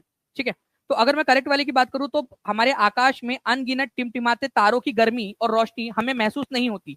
आप लोगों में से सभी ने तारे देखे होंगे, ठीक है, रात के अंदर में। ठीक है, तो तारे जो है, और तारे जो होते हैं उनकी गर्मी भी होती है उनके अंदर में, लेकिन आपको फील नहीं होती। रोशनी भी होती है उनमें, लेकिन आपको फील नहीं होती। क्यों? क्योंकि वो हमसे बहुत दूर है। ये बिल्कुल सही बात है। अर्सा मेजर, ठीक है, ये जिसको उर्सा मेजर तारामंडल कहा जाता है, 7 तारों का एक समूह है जिसको सप्तऋषि तारामंडल भी कहते हैं। ठीक है, pole star keep changing is position, pole star अपनी पोजीशन चेंज करता रहता है, ध्रुव तारा। Moon appears at different times in different shapes and at different position. आपको चांद जो है वो अलग अलग समय पर दिखाई देता है, अलग अलग शेप में दिखाई देता है और अलग अलग पोजीशन में दिखाई देता है आसमान में। कितने लोग इस बात से एग्री करते हैं? हाथ ऊपर कर देंगे जल्दी से। कितने लोग इस बात से एग्री करते हैं कि जो चंद्रमा है अलग अलग समय पर दिखता है? कभी आपको रात में 12 बजे के करीब उगता हुआ उदय होता हुआ दिखता है, कभी आपको रात के 7 शाम में 7 बजे दिखता है, कहीं आपको 9 बजे दिखता है। वो ना, वो जिस दिन आप लोग जो है करवा चौथ का व्रत रखते हो उस दिन और ज्यादा लेट दिखता है आप लोगों को, आपको सताने के लिए। अलग अलग आकार का दिखता है, अलग अलग स्थिति में दिखाई देता है। सही बात है ये बिल्कुल। चलिए, अब मैं आप लोगों को थोड़ा सा एक्सप्लेनेशन दे देता हूँ, उसके बाद में समझाता हूँ।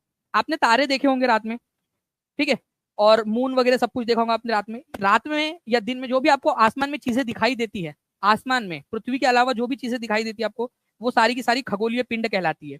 आकाशीय पिंड या खगोलीय पिंड उनको कहा जाता है। ठीक है, उन्हीं खगोलीय पिंड में कई सारे तारे भी है, उनकी गर्मी आपको महसूस नहीं होती क्योंकि वो बहुत दूर है। उनकी लाइट भी आपको महसूस नहीं होती, छोटे छोटे से आपको बिंदु के समान दिखाई देते हैं। ऐसा ही एक आपका जो है फ्रेंड्स कॉन्स्टिलेशन है। कॉन्स्टिलेशन का मतलब होता है तारों का समूह जो कोई एक चित्र बनाता है।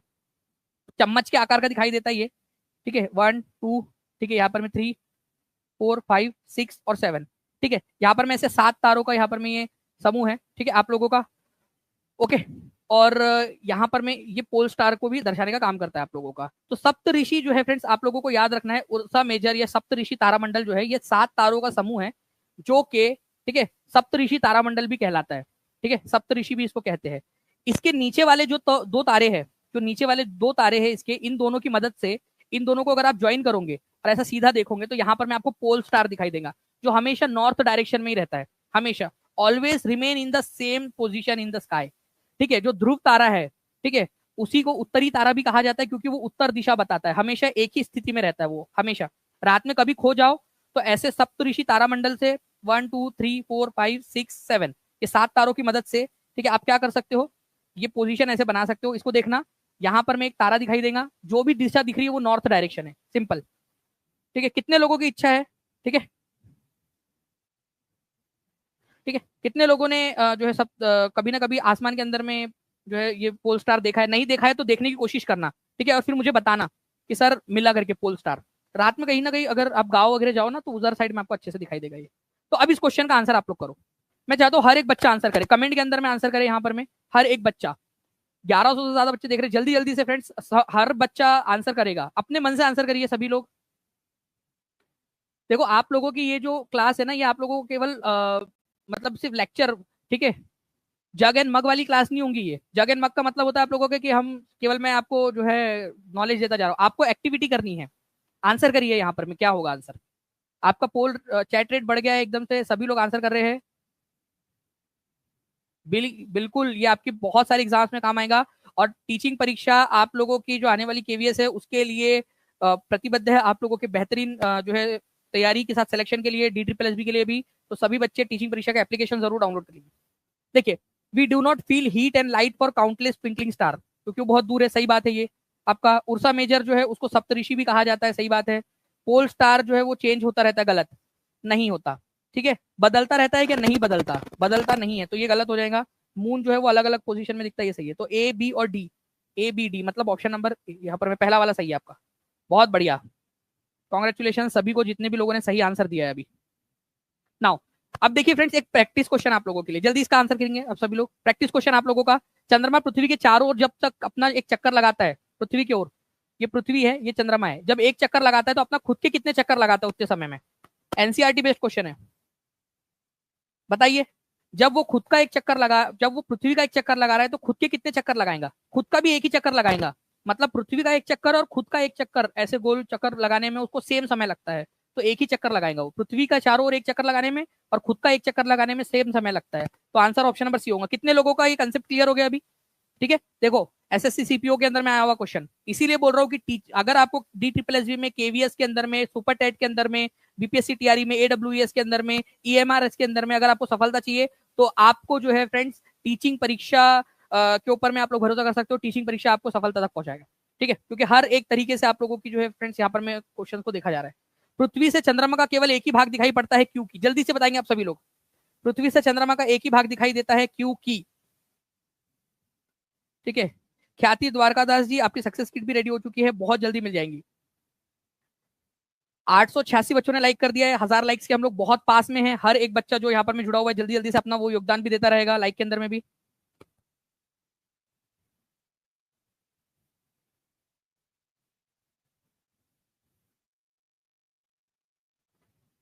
जी, तो देखिए फ्रेंड्स, अगर मैं बात करूं कि ओनली वन साइड दिखाई देता है, क्योंकि time taken by moon to move around the earth and to complete one spin is same. अपना चक्कर लगाने में और पृथ्वी का चक्कर लगाने में सेम समय लगता है उसको। सी इज द करेक्ट आंसर। आप लोग यहाँ पर मैं इस एनिमेशन को देख सकते हो, ठीक है। इस जेआई फाइल के जरिए आप लोगों को पूरा अच्छे से एक्सप्लेन किया गया कि कैसे वो खुद का एक चक्कर और पृथ्वी का एक चक्कर एक ही साथ एक जैसे समय में लगा रहा है। नेक्स्ट क्वेश्चन की तरफ में आगे बढ़ते हैं हम लोग यहाँ पर में फ्रेंड्स। इस क्वेश्चन का आंसर करिए। आप लोगों को जो है वो जो सोलर सिस्टम, हमारा जो सौर परिवार है, सौर मंडल है, उसके जितने भी प्लैनेट्स है उनके साइज के डिसेंडिंग ऑर्डर में लगाना है, ठीक है। डिसेंडिंग मतलब सबसे बड़ा सबसे पहले आएगा, फिर बाद में सबसे छोटा आएगा। सबसे बड़े से स्टार्ट करना है आप लोगों ने। सबसे बड़े से स्टार्ट करते हुए सबसे छोटे की तरफ में आकार के हिसाब से लगाना है। चलिए 900 से ज्यादा लाइक्स हो चुके हैं। जल्दी जल्दी से सेशन को जहां भी शेयर कर सकते हो शेयर भी करते रहेंगे आप सभी। देखिए अगर मैं बात करूं फ्रेंड्स यहाँ पर मैं इस पर्टिकुलर क्वेश्चन की आपकी, तो देखिए सबसे बड़ा कौन सा है, ठीक है, सबसे बड़ा है जुपिटर। जुपिटर मतलब आप लोगों का कौन सा हो जाएगा, ठीक है, बृहस्पति, ओके, जिसको गुरु ग्रह भी आप लोग कहते हो। तो सबसे बड़ा जुपिटर है, तो ऑप्शन एलिमिनेट हो गए यहाँ पर में सारे। फिर उसके बाद में शनि ग्रह आता है, फिर यूरेनस और फिर नेपच्यून, ठीक है। फिर आती है 5वें नंबर की सबसे बड़ी, कौन है, हमारी पृथ्वी है 5वें नंबर की। तो मैं ये क्वेश्चन आपसे पूछूं कि पृथ्वी साइज के मामले में सौरमंडल में कितनेवें नंबर की है, क्या पूछ सकता हूं मैं आपसे ये क्वेश्चन, ठीक है, कभी भी। चलिए वीनस, वीनस का मतलब होता है शुक्र ग्रह, पृथ्वी से छोटा शुक्र ग्रह है, पृथ्वी का जुड़वा ग्रह भी इसको कहा जाता है, बीपीएससी टीआरई की एग्जाम में भी आया था ये, ठीक है। मार्स जिसको लाल ग्रह कहते हैं, ये सेकंड स्मॉलेस्ट प्लेनेट है, और सबसे छोटकू है मर्क्यूरी, ठीक है, मर्क्यूरी, बुध ग्रह जिसको आप लोग कहते हो, सबसे छोटा है ये। तो आंसर क्या हो जाएगा आप लोगों का, आंसर हो जाएगा option number B, option number B, ठीक है, आप लोगों का। ओके, तो आपका अवरोही क्रम में डिसेंडिंग ऑर्डर में लगाना था आप लोगों ने, ठीक है, डिसेंडिंग ऑर्डर के अंदर में। तो जित भाई 82% लोगों ने सी आंसर लगाया है इसका, 82% लोगों ने। आप देखिए कि कितना गलत कर दिया यहाँ पर में, छोटे से डिसेंडिंग ऑर्डर के अंदर में बताया, बोला गया यहाँ पर में। ओके ओके, चलिए जी हाँ बिल्कुल रेहाना जी, उसके ऊपर में विचार किया जाएगा। चलिए, तो अवरोही क्रम के अंदर में आप लोग आना था, आप लोगों का आंसर हो जाएगा ऑप्शन नंबर बी आपका, सभी का सही हो गया अभी। चलिए नेक्स्ट क्वेश्चन की तरफ में आगे बढ़ने से पहले आप लोगों को यहाँ पर मैं पूरी इमेज भी दिखाना चाहूंगा कि भाई सबसे बड़ा प्लेनेट कौन सा है जुपिटर, और सबसे छोटा प्लेनेट कौन सा है मर्क्यूरी। बृहस्पति सबसे बड़ा, मर्क्यूरी बुध ग्रह सबसे छोटा, ये याद रखना है आप सभी लोगों ने। हमारे सौरमंडल में पृथ्वी से छोटा ग्रह कौन सा है इनमें से, देखिए सीटेट पेपर 1 का क्वेश्चन, पेपर 1 में भी काम आ जाएगा आपको, पेपर 2 में भी काम आएगा, बीपीएससी में, केवीएस के अंदर में, डी ट्रिपल एस बी के अंदर में, टीचिंग परीक्षा, वेल रिसर्च, हर एक पेपर को छान कर, हर एक चीज को जांच परख के आप लोगों के लिए कंटेंट लेकर आ रही है, हर एक चीज को जांच परख के। जल्दी बताइए हमारे पृथ्वी से छोटा कौन सा है। तो आपको पता है पृथ्वी कितने नंबर का ग्रह है, चलो जल्दी बताओ, पृथ्वी का नंबर कितना है, कौन से वे नंबर का ग्रह है पृथ्वी, बताइए। पहले तो ये लिख दो, हर एक बच्चा लिखेगा जल्दी से कमेंट के अंदर में। तो पृथ्वी 5वें नंबर का ग्रह है, 5th नंबर का, 6वें नंबर का, 7वें नंबर का और 8वें नंबर का प्लेनेट आप लोगों को लिख देना है, ठीक है। तो 6वें नंबर पे कौन सा आता है आपका, वीनस आता है, वीनस, वीनस मतलब शुक्र ग्रह। 7वें नंबर पे आता है मर्क्यूरी आपका, ठीक है। मार्स आता है, मंगल ग्रह, मार्स, ठीक है। फिर आता है मर्क्यूरी मतलब बुध ग्रह, ठीक है। तो आप लोग देख लीजिए पृथ्वी से छोटा, ठीक है, यहाँ पर मैं केवल और केवल मर्क्यूरी दिया हुआ है, बाकी नेपच्यून पृथ्वी से बड़ा है, बृहस्पति तो सबसे बड़ा है, और शनि ग्रह भी पृथ्वी से बड़ा है, केवल बुध ग्रह है जो पृथ्वी से छोटा है। कितने लोगों को समझ में आ गया ये चीज, हाथ ऊपर कर देंगे जल्दी से कमेंट में, कितने लोगों को समझ में आ गया। सी आंसर लगाया 81% लोगों ने, बहुत बढ़िया, ठीक है। आप लोगों के नाम भी यहाँ पर में दिखाई दे रहे, जल्दी जल्दी से बताते जाएंगे हाथ ऊपर करके आप लोग, जिसको जिसको समझ में आ गया है। केवल एक है मर्क्यूरी जो पृथ्वी से छोटा है, बाकी सारे के सारे बड़े हैं, ओके, ऐसे भी आपको याद रखना है ना। और ये कितने वे नंबर का है, 7वें 8वें 9वें, कितने नंबर का है, 8 ही ग्रह है ना हमारे सौरमंडल में, प्लूटो को अब हम लोग ग्रह नहीं मानते, ठीक है। तो आंसर इसका सी हो जाएगा। तो सबसे क्लोजेस्ट है सन के सबसे पास में है मर्क्यूरी, ठीक है, लेकिन सबसे छोटा भी है, केवल 88 डेज में सूरज की एक परिक्रमा पूरी कर देता है। हमारी पृथ्वी को लगभग 365 दिन लगते हैं, 365.25 दिन लगते हैं लगभग, मैंने 365 मान लिया। लेकिन मर्क्यूरी को एक चक्कर पूरा करने में कितना समय लगता है आप लोग कमेंट में आंसर कर देंगे, लाइक भी करते रहेंगे फ्रेंड जल्दी से सेशन को, जितने भी लोग देख रहे हैं, क्योंकि यही आप लोगों का जो एक्टिविटी है वो हमें और ज्यादा प्रोत्साहित करेंगी। जितने भी बच्चों ने अब तक टीचिंग परीक्षा एप्लीकेशन डाउनलोड नहीं किया वो कर लेंगे। और मैं आपको अभी बता देता हूँ कि कैसे आप लोग जो है हर एक बच्चा टीचिंग परीक्षा के फ्री क्रैश कोर्स में ज्वाइन हो सकता है, ठीक है। 88 डेज के अंदर में जो है फ्रेंड्स यहाँ पर मैं याद रखना है, क्या इसके पास में एटमोस्फियर है, हाँ या ना, जल्दी आप लोग बताएंगे। क्या इसके पास में कोई सैटेलाइट है, जैसे हमारे पास में चंदा मामा है हमारा, क्या इसके पास में कोई उपग्रह है, नहीं है। तो ना इसके पास में कोई वातावरण है, ना उसके पास हवा है, ना उसके पास में कोई उपग्रह है, ठीक है। ये याद रखेंगे आप सभी लोग, सबसे छुटकू है ये। देखिए आप लोगों को अगर मैं बताऊं कि आप लोग कैसे जुड़ सकते हो, तो बहुत ही सिंपल तरीका है, ठीक है, बहुत बहुत ज्यादा सिंपल तरीका है। आप लोग जो है फ्रेंड्स ये वीडियो, मान लीजिए आप लोग ये वीडियो देख रहे हो फॉर एग्जाम्पल, ठीक है, फॉर एग्जाम्पल, ठीक है, आप लोग जो है फ्रेंड्स इसमें जाओगे डिस्क्रिप्शन के अंदर में, यहाँ पर मैं आप लोगों को जो है क्रैश कोर्स का फॉर्म मिल जाएगा। जैसे ही इस पे आप क्लिक करोगे एक फॉर्म आपके सामने खुलेगा, इस फॉर्म को आपने भर देना है, हार्डली 30 सेकंड लगेंगे आप लोगों को, ये फॉर्म भर देना है आप लोगों ने, टीम आपको पीछे से क्रैश कोर्स में ऐड कर देंगी फ्री ऑफ कॉस्ट। अगर आप लोग वेट नहीं करना चाहते हो, ठीक है, वेट नहीं करना चाहते तो 1 रुपए में आप खुद भी ऐड हो सकते हो, बाकी हम लोग भर देंगे आपका 1 रुपए, अगर आप फॉर्म भरते हो तो। मैं आपसे चाहूंगा कि फॉर्म ही भर दो आप लोग, कोई इशू नहीं है, फॉर्म भर दीजिए आप लोग, ठीक है। टीम आपको ऐड कर देंगी पीछे से, वो एक रुपये भी आपका नहीं चाहिए हमें। हम चाहते हैं कि आप लोग अच्छे से बस पढ़े, ठीक है। और 140 से ज्यादा का स्कोर का टारगेट रखना है आप लोगों ने, ठीक है। नीचे में एक वीडियो भी आप लोगों के लिए दिया गया है कि कैसे आप लोग, कल जो मैंने 5 बजे का वीडियो लिया था उसको आप देख लेना कि क्या क्या आपको मिलने वाला है, क्या क्या आपको सारी चीजें मिलेंगी उसमें। एप्लीकेशन डाउनलोड कर लीजिएगा क्योंकि उसी में सारी चीजें आपको मिलने भी वाली है। टेस्ट, आज की टेस्ट भी मिलेंगी, ठीक है। चलो, तो मर्क्यूरी और वीनस, ये दो ऐसे प्लेनेट है जिनके पास में कोई ना तो नेचुरल सैटेलाइट है, ठीक है, ओके। इनके पास में कोई भी नेचुरल सैटेलाइट, कोई मून नहीं है। तो पहले दो प्लेनेट जो सूरज के पास में है, उनके पास में कोई सैटेलाइट, कोई चंद्रमा नहीं है। पृथ्वी के पास में चंद्रमा खुद का सैटेलाइट है क्या? जी हाँ है, पृथ्वी के पास में हमारा चंद्रमा।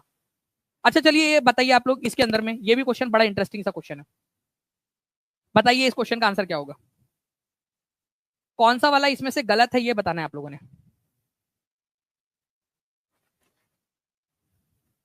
मेरा सीटेट आपसे पढ़कर क्लियर हुआ है सर, अब पीएसटेट की तैयारी आपसे ही कर रही हूँ। जैस करम जी बहुत बहुत शुक्रिया, और अच्छे से ऐसे ही करते रहिए। बाकी लोग भी, बहुत सारे बच्चे जिन्होंने टीचिंग परीक्षा के साथ में पढ़कर सीटेट क्लियर किया है और वो आगे की तैयारी कर रहे हैं। टीचिंग परीक्षा प्रतिबद्ध है आप लोगों के हर एक सिलेक्शन के अंदर में, हर एक सफलता के लिए, ठीक है। चलो नाउ फ्रेंड्स, यहाँ पर मैं आप लोग देखिए, अगर मैं इस पर्टिकुलर क्वेश्चन की बात करूँ आप लोगों से, तो इनर प्लैनेट, ठीक है, और आउटर प्लैनेट, ये क्या बला है? पहले तो ये आपको समझना पड़ेगा, इनर प्लैनेट और आउटर प्लैनेट क्या होता है। तो इनर प्लैनेट मतलब पहले जो 4 ग्रह है सूरज के पास से, दूरी के मामले में बात कर रहा हूं मैं बात नहीं कर रहा अभी साइज के मामले में। जो पहले 4 ग्रह है पृथ्वी सूरज से दूरी के मामले में, उनको इनर प्लैनेट कहा जाता है, अंदरूनी ग्रह।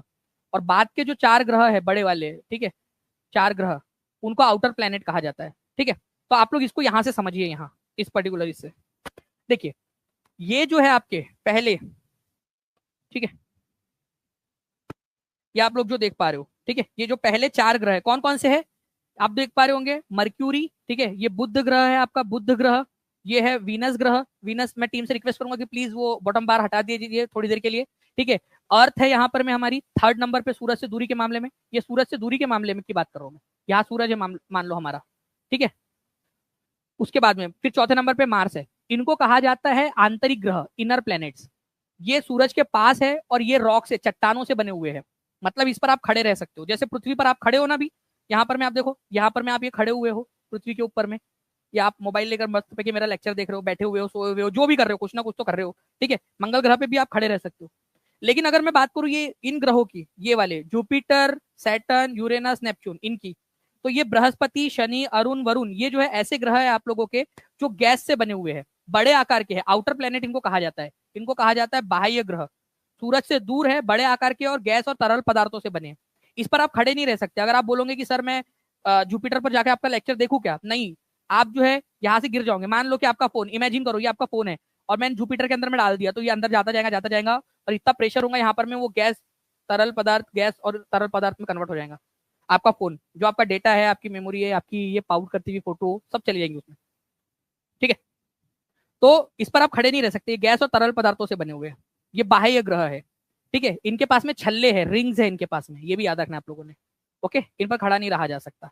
अब इस क्वेश्चन का आंसर आप लोग खुद से करिए, यहाँ पर इस पर्टिकुलर क्वेश्चन का आंसर बताइए। Inner planets are very close to sun and they are made up of rocks. आंतरिक ग्रह सूर्य के बहुत करीब है और वो चट्टानों से बने हैं। सभी, हर एक बच्चा इस क्वेश्चन का आंसर करेगा। 967 लाइक्स हो चुके हैं, जल्दी से फ्रेंड्स, हर एक बच्चा, जितने भी बच्चे यहाँ पर में जुड़े हुए हैं, सेशन को लाइक और शेयर जरूर करते रहेंगे, ठीक है। और हर रोज 5 बजे आपकी क्लास होंगी अगले 30 दिन तक, हर रोज आप लोगों ने आना है। और अलग अलग क्लासेस आपकी, हिंदी की क्लास है आप लोगों की, सीडीपी की क्लास है आप लोगों की, इंग्लिश की क्लास है आप लोगों की, हर क्लास आपकी होने वाली है। पूरा सिलेबस आपका कंप्लीट होगा। तो हर बच्चा जो है फ्रेंड्स, टीचिंग परीक्षा चैनल को सब्सक्राइब करके जितनी भी क्लासेस आपके लिए लाए हैं वो सारी अच्छे से आप लोग करिए, ठीक है। अभी थोड़ी देर में आपकी रिवीजन भी करवाने वाला हूँ मैं, रिवीजन क्लास आपकी, ठीक है। Outer planets are very far from the sun and huge planets made up of gases and liquids. Outer planet जो है वो बहुत दूर है सन से, और बड़े प्लैनेट से, और गैस और लिक्विड से बने हुए। तो ये भी सही है आप लोगों का, ठीक है। पहला भी सही है और दूसरा भी सही है, लेकिन आपसे तो गलत वाला पूछा था। तो आंसर क्या होगा? आंसर जो है फ्रेंड्स देखिए, यहाँ पर मैं मोए मोए हो गया आप लोगों का, केवल 27% लोगों ने आंसर दिया है, क्योंकि आपसे गलत पूछा था। नाइदर वन नॉर टू, कोई भी गलत नहीं है दोनों में से, हो गया। इसीलिए बोल रहा हूँ सेशन को पूरा अच्छे से देखो, पूरे 30 दिन तक टीचिंग परीक्षा के साथ में जुड़े रहिए। आप लोगों का जो बेड़ा पार हो जाएगा। आपको टेस्ट जो दी जाएंगी, आपको जो मॉक टेस्ट दी जाएंगी, आपको इस तरीके से आपके माइंड को प्रिपेयर करवा दिया जाएगा कि आप सीटेट के साथ में आगे जाकर KVS, D triple S B, EMRS, आप लोगों की जितनी भी एग्जाम से बीपीएससी तैयारी, हर एग्जाम आप लोग क्लियर कर सको। ठीक है, ये मोए मोए हो गया आपका। चलिए जल्दी से, ठीक है, तो आंसर इसका ऑप्शन नंबर डी होने वाला है आप लोगों का फ्रेंड्स। ठीक है, नेक्स्ट क्वेश्चन की तरफ में हम लोग आगे बढ़ते हैं हमारे। अब इसका आंसर करिए। ये देखिए, ये क्वेश्चन 1 जनवरी 2022 के शिफ्ट में आया था क्वेश्चन। आंसर करेंगे सभी लोग। Earth provide the pulling force that bind the solar system. हमारे पृथ्वी के वजह से पूरा सोलर सिस्टम जो है वो टिका हुआ है, ऐसा इसका बोलना है। बताइए। Earth provide the pulling force that bind the solar system. पृथ्वी सौरमंडल को बांधने वाली, खींचने वाली शक्ति प्रदान करती है। बाहरी ग्रह सूर्य से बहुत दूर है और चट्टानों से बने हैं। देखिए, आउटर प्लैनेट्स वो दूर है और चट्टानों से बने हैं क्या? वो नहीं, वो गैस से बने हैं, गैस और लिक्विड से बने, ये गलत है। और पृथ्वी जो है वो अपना, पृथ्वी की वजह से सोलर सिस्टम बंधा हुआ है या सूर्य की वजह से? यहाँ अर्थ नहीं आना चाहिए था, यहाँ पर में क्या आना चाहिए था, जल्दी बताओ आप लोग। पृथ्वी की जगह पे क्या आना चाहिए था? यहाँ पर में सन आना चाहिए था, सूर्य। ठीक है, सूरज की वजह से बंधे हुए हैं ये। तो आंसर जो है आपका क्या हो जाएगा? दोनों के दोनों गलत है। आपसे सही वाला उत्तर पूछा है, तो both A and B are false. 4 is the correct answer. कितने लोगों ने सही आंसर किया? हाथ ऊपर कर देंगे जल्दी से।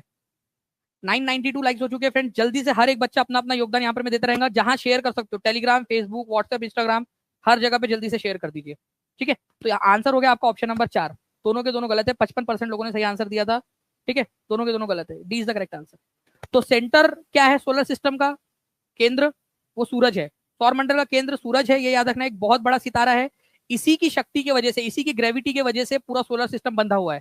ये देखिए आप लोग, ये इसी की ये पूरी शक्ति है जिससे सोलर सिस्टम बंधा हुआ है, सूरज की वजह से। ये हमारे पूरे सोलर सिस्टम में अकेला हीट और लाइट का सोर्स है। अगर सूरज को बंद कर दिया जाए तो अंधेरा छा जाएगा और गर्मी भी खत्म हो जाएगी। ठीक है, और जो बाहरी ग्रह होते हैं, बाह्य ग्रह सूरज से दूर होते हैं, क्या वो चट्टान से बने हुए होते हैं? नहीं, वो आप लोगों के बने हुए होते हैं गैस और तरल पदार्थों से। नाउ अब देखिए फ्रेंड्स, आप लोगों को पॉलिटिकल साइंस का एक क्वेश्चन, विविधता में कौन योगदान नहीं करते हैं, ये एग्जाम में पूछा गया क्वेश्चन है। ठीक है, रिलीजन, कास्ट सिस्टम, लैंग्वेज और डिस्क्रिमिनेशन। देखो विविधता, ठीक है, डाइवर्सिटी अच्छी चीज है, अलग अलग भिन्नता होनी चाहिए। हमारे भारत में विविधता है, डाइवर्सिटी, अलग अलग जाति के, अलग अलग अलग भाषा बोलने वाले लोग, अलग अलग धर्म के लोग, ठीक है, ये लोग रहते हैं यहाँ पर में। क्या भेदभाव करने से विविधता बढ़ेगी? विविधता जो है भेदभाव करने से बढ़ेगी क्या? नहीं बढ़ेगी। भेदभाव अगर आप करोगे तो विविधता नहीं बढ़ेगी। अगर कास्ट सिस्टम आपने किया तो क्या विविधता बढ़ेगी? नहीं, इससे भेदभाव बढ़ेगा, विविधता नहीं बढ़ेगी, भेदभाव बढ़ेगा। तो कास्ट सिस्टम गलत है, योगदान नहीं देता विविधता में। वो क्या करता है? कुछ लोगों को अलग थलग कर देता है, नीची जाति वाले लोगों को अलग थलग कर देता है कास्ट सिस्टम। जाति व्यवस्था कुछ लोगों को अलग थलग कर देता है, विविधता नहीं करता। अलग, भाई बड़े लोग अलग रहेंगे, बड़ी सो कॉल्ड बड़ी जाति के, और सो कॉल्ड छोटी जाति के लोग अलग अलग रहेंगे, ऐसा कास्ट सिस्टम बोलता है। तो कास्ट सिस्टम योगदान नहीं करता, डिस्क्रिमिनेशन, भेदभाव योगदान नहीं करता। तो जो नहीं करते वही आंसर आपका है। ये नहीं करता, ये भी नहीं करता, तो 2 और 4 आंसर होगा। देखो आंसर डी क्यू होगा, ये समझिए आप लोग, क्वेश्चन में दिया गया है। ठीक है, 74% लोगों ने सही आंसर लगाया है, बहुत बढ़िया। मतलब उनको समझ गया कि क्या योगदान नहीं देता वो पूछा है। क्वेश्चन की भाषा समझ में आ गई है। जिनको नहीं समझ में आई प्लीज एक बार फिर से देखिए। विविधता में कौन योगदान नहीं करता ये पूछा है, तो कास्ट सिस्टम और डिस्क्रिमिनेशन ये नहीं करता। अलग अलग धर्म के लोग साथ में रहते हैं तो विविधता बढ़ेगी, अलग अलग भाषा बोलने वाले लोग साथ में रहेंगे तो विविधता बढ़ेगी। ठीक है, लेकिन कास्ट सिस्टम और डिस्क्रिमिनेशन से नहीं बढ़ने वाला। ठीक है, झारखंडी जोहार, thank you very much Shriram Panjiyara ji, बहुत बहुत आपको भी जोहार। ठीक है, चलिए आगे बढ़ते हैं हम लोग फ्रेंड। देखिए ये भी एक क्वेश्चन है आपका, 12 जनवरी 2022 को पूछा गया। निम्नलिखित में से कौन सा कारक किसी क्षेत्र की विविधता को प्रभावित करता है? विविधता को प्रभावित करता है मतलब वहां की विविधता को बढ़ाएगा या घटाएगा? प्रभावित करता है, इन्फ्लुएंस करता है, जल्दी बताएंगे। चलिए, बहुत सारे लोग हमारे साथ में यहाँ पर में जुड़ चुके हैं, सभी लोगों का बहुत बहुत स्वागत। और जितने भी लोगों ने अब तक सेशन को जो है फ्रेंड्स लाइक नहीं किया, लाइक कर देंगे। और टीचिंग परीक्षा चैनल को सब्सक्राइब कर लेना है आप लोगों ने। चैनल को सब्सक्राइब करने के साथ में टीचिंग परीक्षा एप्लीकेशन भी डाउनलोड कर लीजिए, आपके लिए पूरा 30 डे का फ्री क्रैश कोर्स है आपके लिए। ठीक है,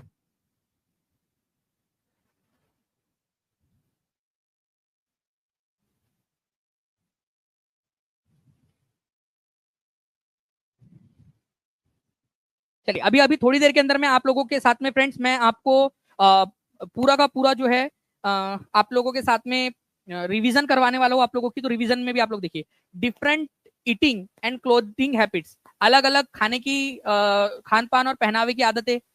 सिमिलर रिलीजन अगर आप फॉलो करोगे तो आप विविधता नहीं दे रहे हो, समानता फैला रहे हो। Adopting to geographical areas people inhibit, जिन भौगोलिक क्षेत्रों में लोग रहते हैं उनके अनुरूप ढलना।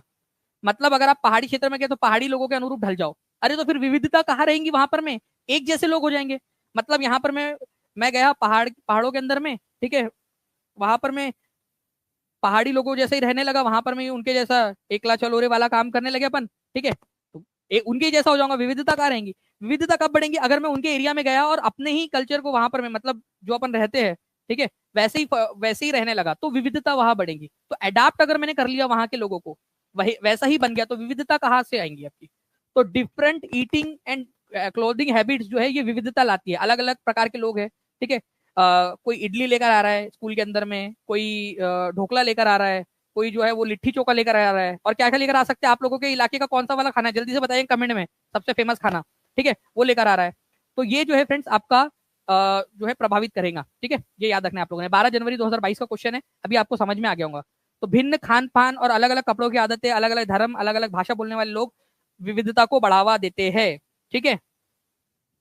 चलिए बहुत बढ़िया, आप लोगों के आंसर्स आ रहे हैं कंटिन्यूअसली। अब देखिए फ्रेंड्स, आप लोगों को बताना है, ठीक है, निज सिस्टम के बारे में।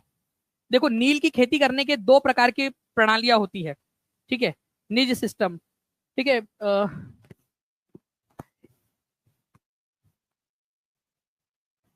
देखिए ईस्ट इंडिया कंपनी के दौरान नील की खेती की निज प्रणाली में किसानों के लिए अपनी समस्याएं थी। Which of the following problems that they faced was a consequence of निज सिस्टम? उन्हें किस समस्या का सामना करना पड़ा जो निज प्रणाली का परिणाम था? देखिए पहली बात तो नील की खेती करने के दो जो है फ्रेंड्स आप लोगों के होते हैं, ठीक है। ये क्वेश्चन बनना चाहिए था सबसे पहले कि नीज कौन कौन से जो है आप लोगों के सिस्टम है नील की खेती करने के। अगर आप नील की खेती खुद के खेत में कर रहे हो, ठीक है, जो बगान मालिक है जो नील बनाना चाहता है अगर खुद के खेत में कर रहा है, तो उसको निज सिस्टम बोलते हैं। निज सिस्टम मतलब खुद के खेत में खेती करना। और दूसरा होता है, ठीक है, आप जो है किसानों से खेती करवाना, मतलब किराया कॉन्ट्रैक्ट दे देना किसानों को, ठीक है, कॉन्ट्रैक्ट पे खेती करवाना, ठीक है, किसानों से, किसानों को कॉन्ट्रैक्ट दे देना और जो है उनसे खेती करवाना, उसको बोला जाता है जो है रियती सिस्टम, ठीक है, रियोत सिस्टम या रियोती सिस्टम इसको बोलते हैं आप लोग, ठीक है, रियोती सिस्टम। तो निज प्रणाली में दिक्कत क्या थी? क्यों जो है वो बगान मालिक खुद की खेत में नहीं उगा रहे थे, दूसरों को बोल रहे थे कि आप उगवा कर दो हमको नील? ऐसा इसलिए क्योंकि नील फैक्ट्री के आसपास रहने वालों को अपनी जमीन से बेदखली का सामना करना पड़ा। 1/4 of their land were forced into indigo cultivation. Contractors got them cash advance, but the debt kept increasing. The village headmen were forcing them to sign contract. निज सिस्टम मतलब क्या था आप लोगों का? ठीक है, ठीक है, निज सिस्टम से, ठीक है, किसानों को क्या समस्या हुई? देखो नील की फैक्ट्री के आसपास की जमीन जो है फ्रेंड्स वो उनको जो है वो देनी पड़ी, ठीक है। 1/4 of their land were force into Indigo cultivation, मतलब एक चौथाई भूमि को नील की खेती के लिए मजबूर किया गया। वो था आप लोगों का रियोती सिस्टम में, कि उनको जो है बोला गया कि आप जो है हमारे लिए नील उगाओ एक चौथाई भूमि में, वो रियोती सिस्टम का भाग है। Contract got them cash in advance, मतलब उनको कॉन्ट्रैक्ट किया जाता था, एडवांस में पैसे दिए जाते थे, वो रियोती सिस्टम का भाग था। विलेज हेडमैन को भी बोला जाता था कि आप जो है पूरे गांव का ठेका ले लो और पूरे गांव के बिहाफ में कॉन्ट्रैक्ट साइन कर लो। तो ये भी आप लोगों का बी सी और डी की रियोती सिस्टम का पार्ट है। निज सिस्टम के अंदर में क्या होता था कि नील की फैक्ट्री के आसपास वाले लोगों को हटा दिया जाता था और वो जमीन पर कब्जा करके निज सिस्टम के तहत खेती की जाती थी। निज सिस्टम का मतलब क्या होता है? अपनी खुद की जमीन के ऊपर में खेती करना। मैं आपको बताता हूँ, देखो इंडिगो कल्टीवेशन के दो प्रकार है। एक है निज सिस्टम मतलब खुद की खेती, खुद की जमीन पर खेती करना, ठीक है, और एक है रेयती सिस्टम मतलब दूसरों किसानों को कॉन्ट्रैक्ट देना। जब कॉन्ट्रैक्ट दिया जाता था तो उनको जो है फ्रेंड्स, कॉन्ट्रैक्ट जब दिया जाता था तो बोलते थे कि एक चौथाई मतलब लगभग 25% जमीन पर तुमको खेती करना कंपलसरी है। तो ये रेती सिस्टम का भाग था, ना कि निज सिस्टम का। निज सिस्टम में जो बागान मालिक है जनरली अंग्रेज लोग होते थे, उनको क्या होता था, वो किसानों की जो जमीन थी उन किसानों को भगा देते थे वहां से और उनकी जमीन पर कब्जा करके वहां पर में नील उगाते थे, ठीक है, वहां पर में नील उगाते थे। तो निज सिस्टम से किसानों को क्या नुकसान हुआ कि उनको उनकी जमीन से बेदखल होना पड़ता था। ये आपका आंसर होगा ऑप्शन नंबर ए, ये निज सिस्टम का परिणाम था, ठीक है। कम से कम एक फ्रेंड्स को शेयर कर दीजिए क्लास को, 2 के लाइव हो जाएगा। सही बोल रहे श्रीराम पंजीरिया जी, बिल्कुल सही कह रहे हैं। हर एक बच्चा अगर अपना अपना योगदान देना तो फ्रेंड्स जो मैं पूरी मेहनत करो पूरा एनर्जी के साथ में आपको पढ़ा रहा हूँ, ठीक है, उसके अंदर में और ज्यादा पूरी टीम की एनर्जी आ जाएंगे। हर एक बच्चा अपना अपना योगदान जरूर देगा, ठीक है। सेशन को लाइक भी करते चलिए आप लोग और चैनल को सब्सक्राइब करने के साथ में शेयर करते रहिए, जहां भी शेयर कर सकते हो आप लोग, ठीक है। तो निज सिस्टम में किसानों को उनकी जमीन से बेदखल कर दिया जाता था। मुझे बताओ रेती सिस्टम में कितना परसेंट, कितना, ठीक है, कितना परसेंट, ठीक है, जमीन के ऊपर में खेती करना, नील की खेती करना कंपलसरी था? अभी बताया मैंने आपको, थोड़ी देर पहले ही, जस्ट अभी बताया। एक चौथाई, ठीक है, जिसको आप लोग, ठीक है, कितना बोलते थे, कितना परसेंट बोल सकते हो? 25%, लगभग 25% खेत पर नील की खेती करना कंपलसरी था। आंसर आप लोग कर रहे हो, बहुत अच्छी बात, ठीक है।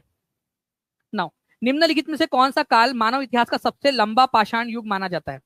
मानव इतिहास को जब हम पाषाण युग में थे, मतलब पत्थरों से घिरे हुए थे, पत्थर के औजार बनाते थे, पत्थर की गुफाओं में रहते थे, पत्थर के हथियार थे हमारे पास में, तो उस युग को पाषाण युग कहते हैं। पाषाण युग को 3 भागों में बांटा गया है, पैलियोलिथिक, मेजोलिथिक और नियोलिथिक, ठीक है। पैलियोलिथिक, मेजोलिथिक और नियोलिथिक, इन तीनों में से सबसे बड़ा कालखंड कौन सा है, ये बताना है आप लोगों ने। ये एनसीईआरटी में दिया हुआ है, आप लोगों को याद होना चाहिए, हर किसी बच्चे को, ठीक है, बताइए जल्दी से। बहुत बढ़िया। और जितने भी लोग यहाँ पर में फ्रेंड्स अपना अपना योगदान दे रहे हैं और कमेंट्स के अंदर में बाकी लोगों को भी प्रोत्साहित कर रहे हैं इसको शेयर करने के लिए, लाइक करने के लिए, ठीक है, उनका भी बहुत बहुत शुक्रिया, उन सभी लोगों का जिन्होंने यहाँ पर में कमेंट के अंदर में जो है लिखा है, बहुत बहुत शुक्रिया आपका, ठीक है। तो सबसे लंबा पाषाण काल जो है फ्रेंड्स मैं आपको बताता हूँ, देखिए 3 कालखंड है हमारे, 3 कालखंड। सबसे पुराना है पूरा पाषाण युग, सबसे पुराना वाला, ठीक है, सबसे पुराना वाला, ठीक है, पैलियोलिथिक या पूरा पाषाण युग। उसके बाद में बारी आती है मेजोलिथिक की, मध्य पाषाण युग। 12,000 से 12,000 साल पहले स्टार्ट हुआ और 10,000 साल पहले खत्म हुआ, ये 2,000 साल तक चला। मुझे एक बात बताओ, इस समय काल में पृथ्वी गर्म हुई थी या ठंडी? जो बच्चा स्टार्टिंग से देख रहा है वो इसका आंसर कर पाएगा, जल्दी बताओ, ठीक है। मैंने आप लोगों से फादर ऑफ इंडियन आर्कियोलॉजी पूछा था थोड़ी देर पहले, उसका आंसर भी आपको यहाँ पर में मिल गया है, लिख देंगे आप सभी लोग, ठीक है। बहुत बहुत शुक्रिया आदिल अख्तर जी। तो पृथ्वी जो है फ्रेंड्स यहाँ पर में गर्म हुई थी, वार्म हुई थी, ठीक है, वार्म, गर्म हुई थी पृथ्वी, है ना, ये देखा था हम लोगों ने, शाकाहारी जानवरों की संख्या में वृद्धि हुई थी, है ना।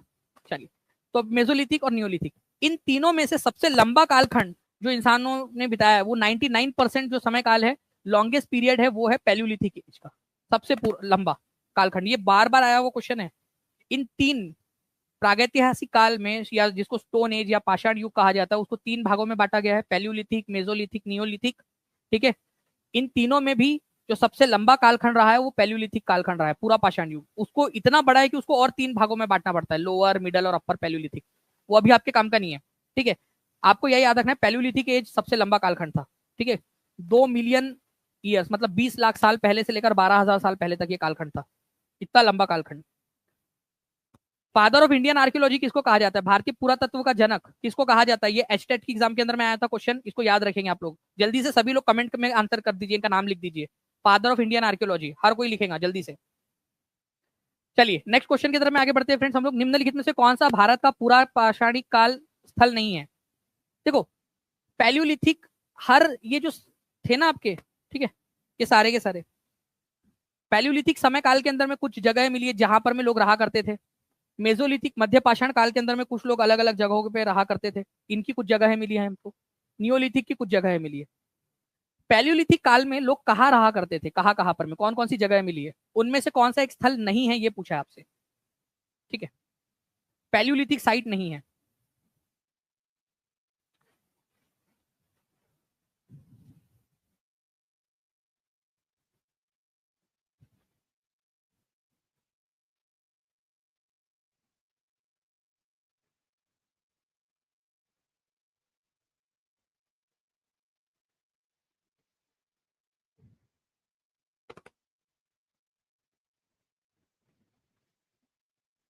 देखिए, यहाँ पर में जो है फ्रेंड, निम्नलिखित में से कौन सा भारत का पूरा पाषाणिक स्थल नहीं है, ये बोल रहा है, ठीक है।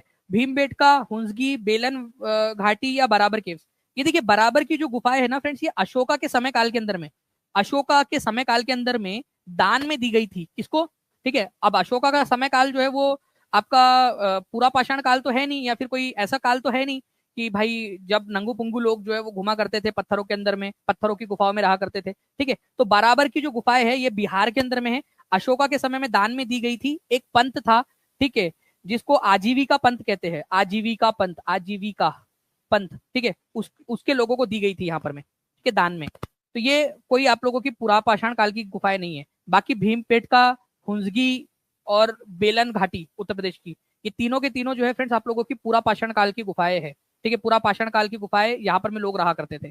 ठीक है, तो आप लोगों को दिखाना चाहूंगा मैं यहाँ पर में, आप देख सकते हो हुंसगी नाम की जगह है कर्नाटक के अंदर में, पैलियोलिथिक काल की गुफा यहाँ पर में मिली है हमको।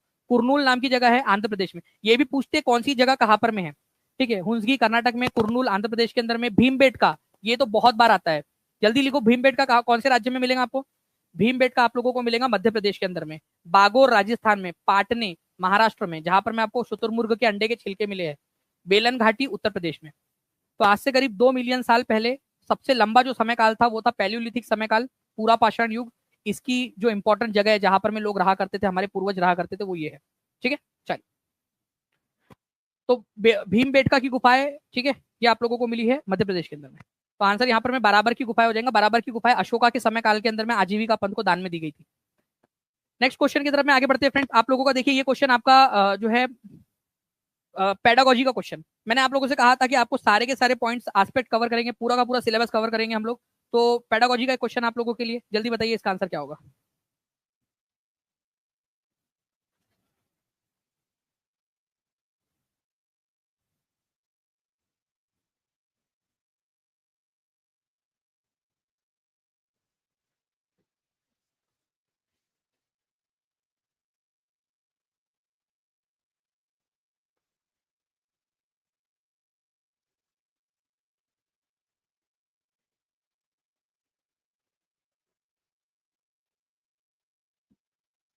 देखिए, सतत और व्यापक मूल्यांकन, इसके बारे में कौन सा वाला पॉइंट सही नहीं है।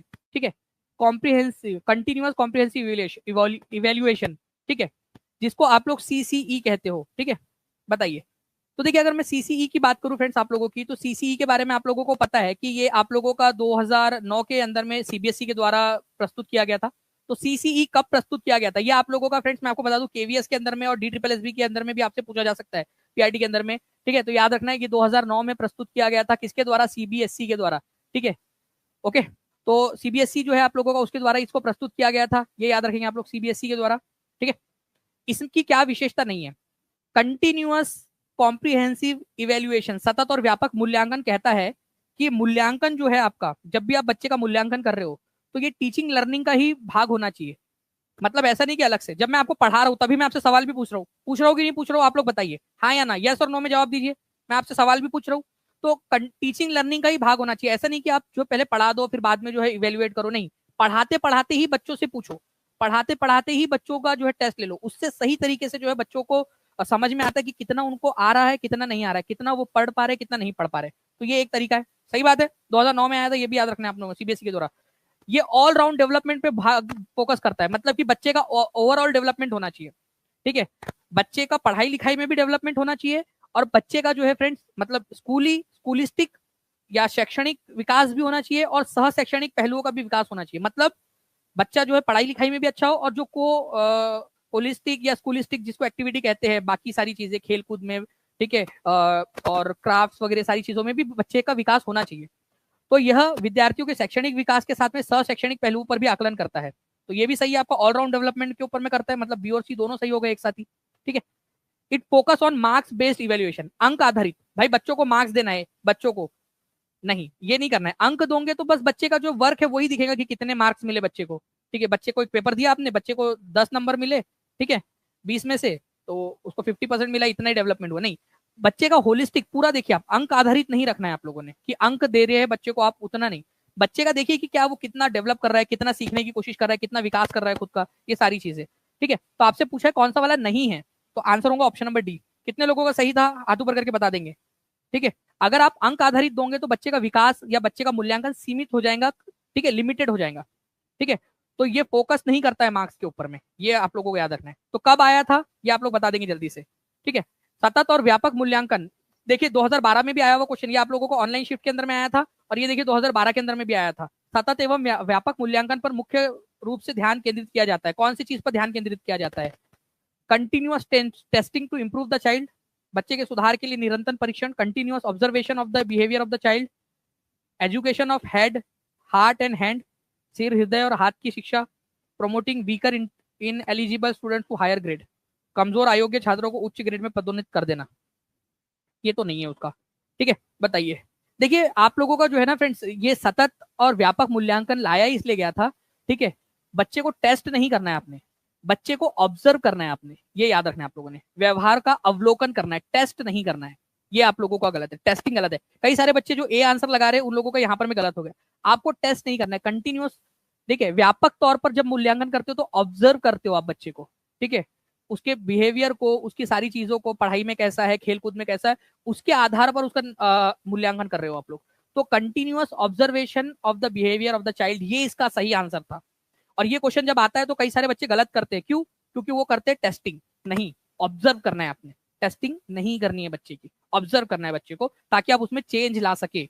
उसमें कितने लोगों को समझ में आया और आप आगे में सही, आगे ये क्वेश्चन तो सही करके आएंगे? कितने लोग अब आगे में सही कर कर आएंगे इस क्वेश्चन को, अगर ये क्वेश्चन वापस से आया तो? कंटिन्यूअस ऑब्जर्वेशन करना है आप लोगों ने, ये याद रखेंगे आप सभी लोग, ठीक है। ये क्वेश्चन आया हुआ है आप लोगों का, ठीक है। आप लोगों को रिकॉर्ड रखना है। ये क्वेश्चन कब का आया था, जल्दी से बताइए? नवंबर 2012 के अंदर में क्वेश्चन आया था, ठीक है। ये आप लोगों का क्वेश्चन कि भाई क्या करना है आप लोगों ने, सतत और व्यापक मूल्यांकन क्या करता है आपका। अब देख लेते हैं, आप लोगों ने हाथ तो ऊपर कर दिया है, लेकिन अब देख भी लेते हैं कि आप लोग कितना जो है अपनी बात के ऊपर में अड़िग हो, ठीक है। नवंबर 2012 का क्वेश्चन ये था आप लोगों का। लीजिए आपकी खिदमत में पेश है एक और क्वेश्चन, जुलाई 2013 का। अब ये क्वेश्चन का आंसर हर एक बच्चा कमेंट के अंदर में देगा, हर एक बच्चा। और अगर क्लास पसंद आ रही है तो सेशन को लाइक जरूर करते रहेंगे, चैनल को सब्सक्राइब कर देंगे, और चैनल के सब्सक्राइब करने के साथ में टीचिंग परीक्षा का एप्लीकेशन जरूर डाउनलोड कर लेना आप लोगों ने। अभी थोड़ी देर में आपको टेस्ट भी मिलेगी इसकी, इसका आंसर करेंगे सभी लोग। बताइए, सतत और व्यापक मूल्यांकन, इसका ईयर आप मुझे बता देना, ठीक है, किसने प्रस्तुत किया था ये भी बता देना। सतत और व्यापक मूल्यांकन पर जोर देने का मतलब है हाउ टू, ठीक है, how learning can be observe, कैसे ऑब्जर्व किया जा सकता है, कैसे उसको रिकॉर्ड किया जा सकता है ताकि उसको इंप्रूव किया जा सके, ये इसका मतलब है, ठीक है। 88% लोगों ने अब सही आंसर दिया, हाथ ऊपर कर दीजिए जितने भी लोगों ने सही आंसर दिया था, हाथ ऊपर कर दीजिए। मतलब अब आप लोग सीख चुके हो, ये बात हुई ना आप लोगों की कुछ, अब आ रहा है मजा आप लोगों को पढ़ाने में, मतलब आप लोग सीख चुके हो। तो आंसर होगा how learning can be observe, recorded and improve, ये आप लोगों का आंसर हो गया, ठीक है। आ गया मजा अब आप लोगों को, ठीक है। इस तरीके से आप लोगों को करना होता है, ठीक है। अच्छा एक और चीज है आप लोगों की, एक क्वेश्चन आपको देता हूं, उसके बाद में हम तुरंत प्रभाव से जो है फ्रेंड हमारे नेक्स्ट टॉपिक के ऊपर में आगे बढ़ेंगे, ठीक है। जस्ट अ सेकंड, इस क्वेश्चन का आंसर कर दीजिए। 2015 में आया हुआ क्वेश्चन, सतत व्यापक मूल्यांकन क्या है? Continuous testing, continuous assessment, periodic conduct of exam, assessment of learners while learning. जब सीख रहा है बच्चा उसी दौरान मूल्यांकन कर लेना। क्या बात है फ्रेंड, बहुत बढ़िया, गजब, ठीक है।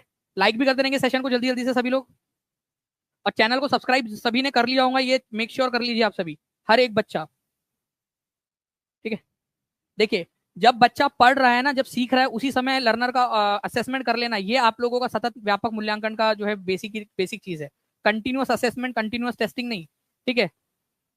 जब बच्चा पढ़ रहा है उसी समय में मूल्यांकन कर लेना, और मूल्यांकन में भी क्या करना है आपको, ऑब्जर्व करना है, जो चीजें वो कर रहा है, जो हरकतें उसकी है उसको रिकॉर्ड करना, ताकि आप उसमें चेंज ला सके, ताकि आप उसमें इंप्रूव कर सके, ठीक है। तो सी इज द करेक्ट आंसर, ठीक है, सी आपका आंसर होगा। Next question, CTET paper 2 social science 30 दिसंबर 2021 का, और ये क्वेश्चन 2 बार आ चुका है एग्जाम के अंदर में। संविधान के किस भाग को प्राय इसकी अंतरात्मा कहा जाता है? कंसाइंस, अंतरात्मा, एनसीईआरटी बेस्ड क्वेश्चन है, एनसीईआरटी में दिया हुआ है, उसी के आधार पर मैं आंसर लगाऊंगा। और जो सीबीएसई ने जो है आपका सीटेट के अंदर में आंसर लगाया था, मार्क किया था। आपकी क्लास बहुत अच्छी लगती है सर, इंटरेस्ट है और समझ में भी आता है। Thank you sir ji, thank you very much Sabira Chaudhary ji, बहुत बहुत शुक्रिया आपका। देखिए आपको बता दूं फ्रेंड्स कि हमारे भारत के संविधान का जो है फंडामेंटल राइट्स वाला जो पार्ट है, इसको अंतरात्मा कहा गया है, ठीक है। फंडामेंटल राइट्स वाले पार्ट को, मौलिक अधिकार वाले पार्ट को अंतरात्मा, संविधान की अंतरात्मा, कंसाइंस कहा गया है, ठीक है। ये आपका एनसीईआरटी में दिया हुआ है। देखिए fundament this the section on fundamental right, ये एनसीईआरटी की लाइन है, has often been referred to as conscience, अंतरात्मा of the Indian constitution. NCERT की लाइन डाल दिया, ये लिखा है एनसीईआरटी के अंदर में ये, और यहां से क्वेश्चन बना है, ये ऑनलाइन शिफ्ट में भी आया था, ठीक है, और ये ऑलरेडी पहले भी आ चुका है, ठीक है। अंतरात्मा कहा गया है फंडामेंटल राइट को। हर एक बच्चा जो है फ्रेंड कमेंट के अंदर में आंसर लगा देगा। अभी मैं आपकी टेस्ट लेने वाला हूँ, ठीक है, उसके लिए भी तैयार रहिए आप सभी के सभी लोग, ओके। चलिए एक क्वेश्चन और आप लोगों का, 31 दिसंबर 2021 का क्वेश्चन, इसका आंसर कर दीजिए। सार्वभौमिक वयस्क मताधिकार का मतलब क्या होता है? इसको थोड़ा सा मैं बड़ा कर देता हूँ आप लोगों के लिए, ठीक है।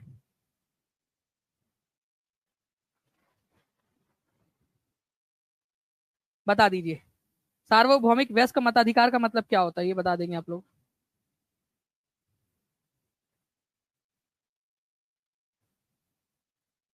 देखिए थोड़ा और बड़ा कर दिया है मैंने इसको, आप लोग ये आपका जो क्वेश्चन आया था 31 दिसंबर 2021 को, ठीक है। चलिए देखिए भारत एक लोकतांत्रिक देश है, इसमें सार्वभौमिक वयस्क मताधिकार का मतलब क्या होता है? सार्वभौमिक मतलब होता है फ्रेंड्स सबके लिए, सबका साथ सबका विकास, सबके लिए, ठीक है, हर किसी के लिए। वयस्क मतलब हर कोई व्यक्ति जो वयस्क हो चुका है उसको मत देने का अधिकार, मतलब वोट देने का अधिकार, उसको इंग्लिश में यूनिवर्सल एडल्ट फ्रेंचाइज बोला जाता है।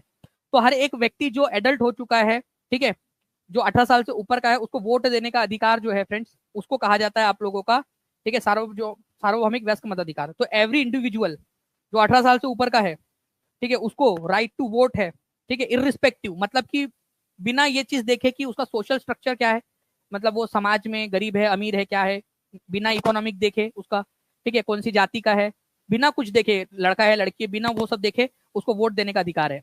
इसको यूनिवर्सल एडल्ट फ्रेंचाइज बोला जाता है।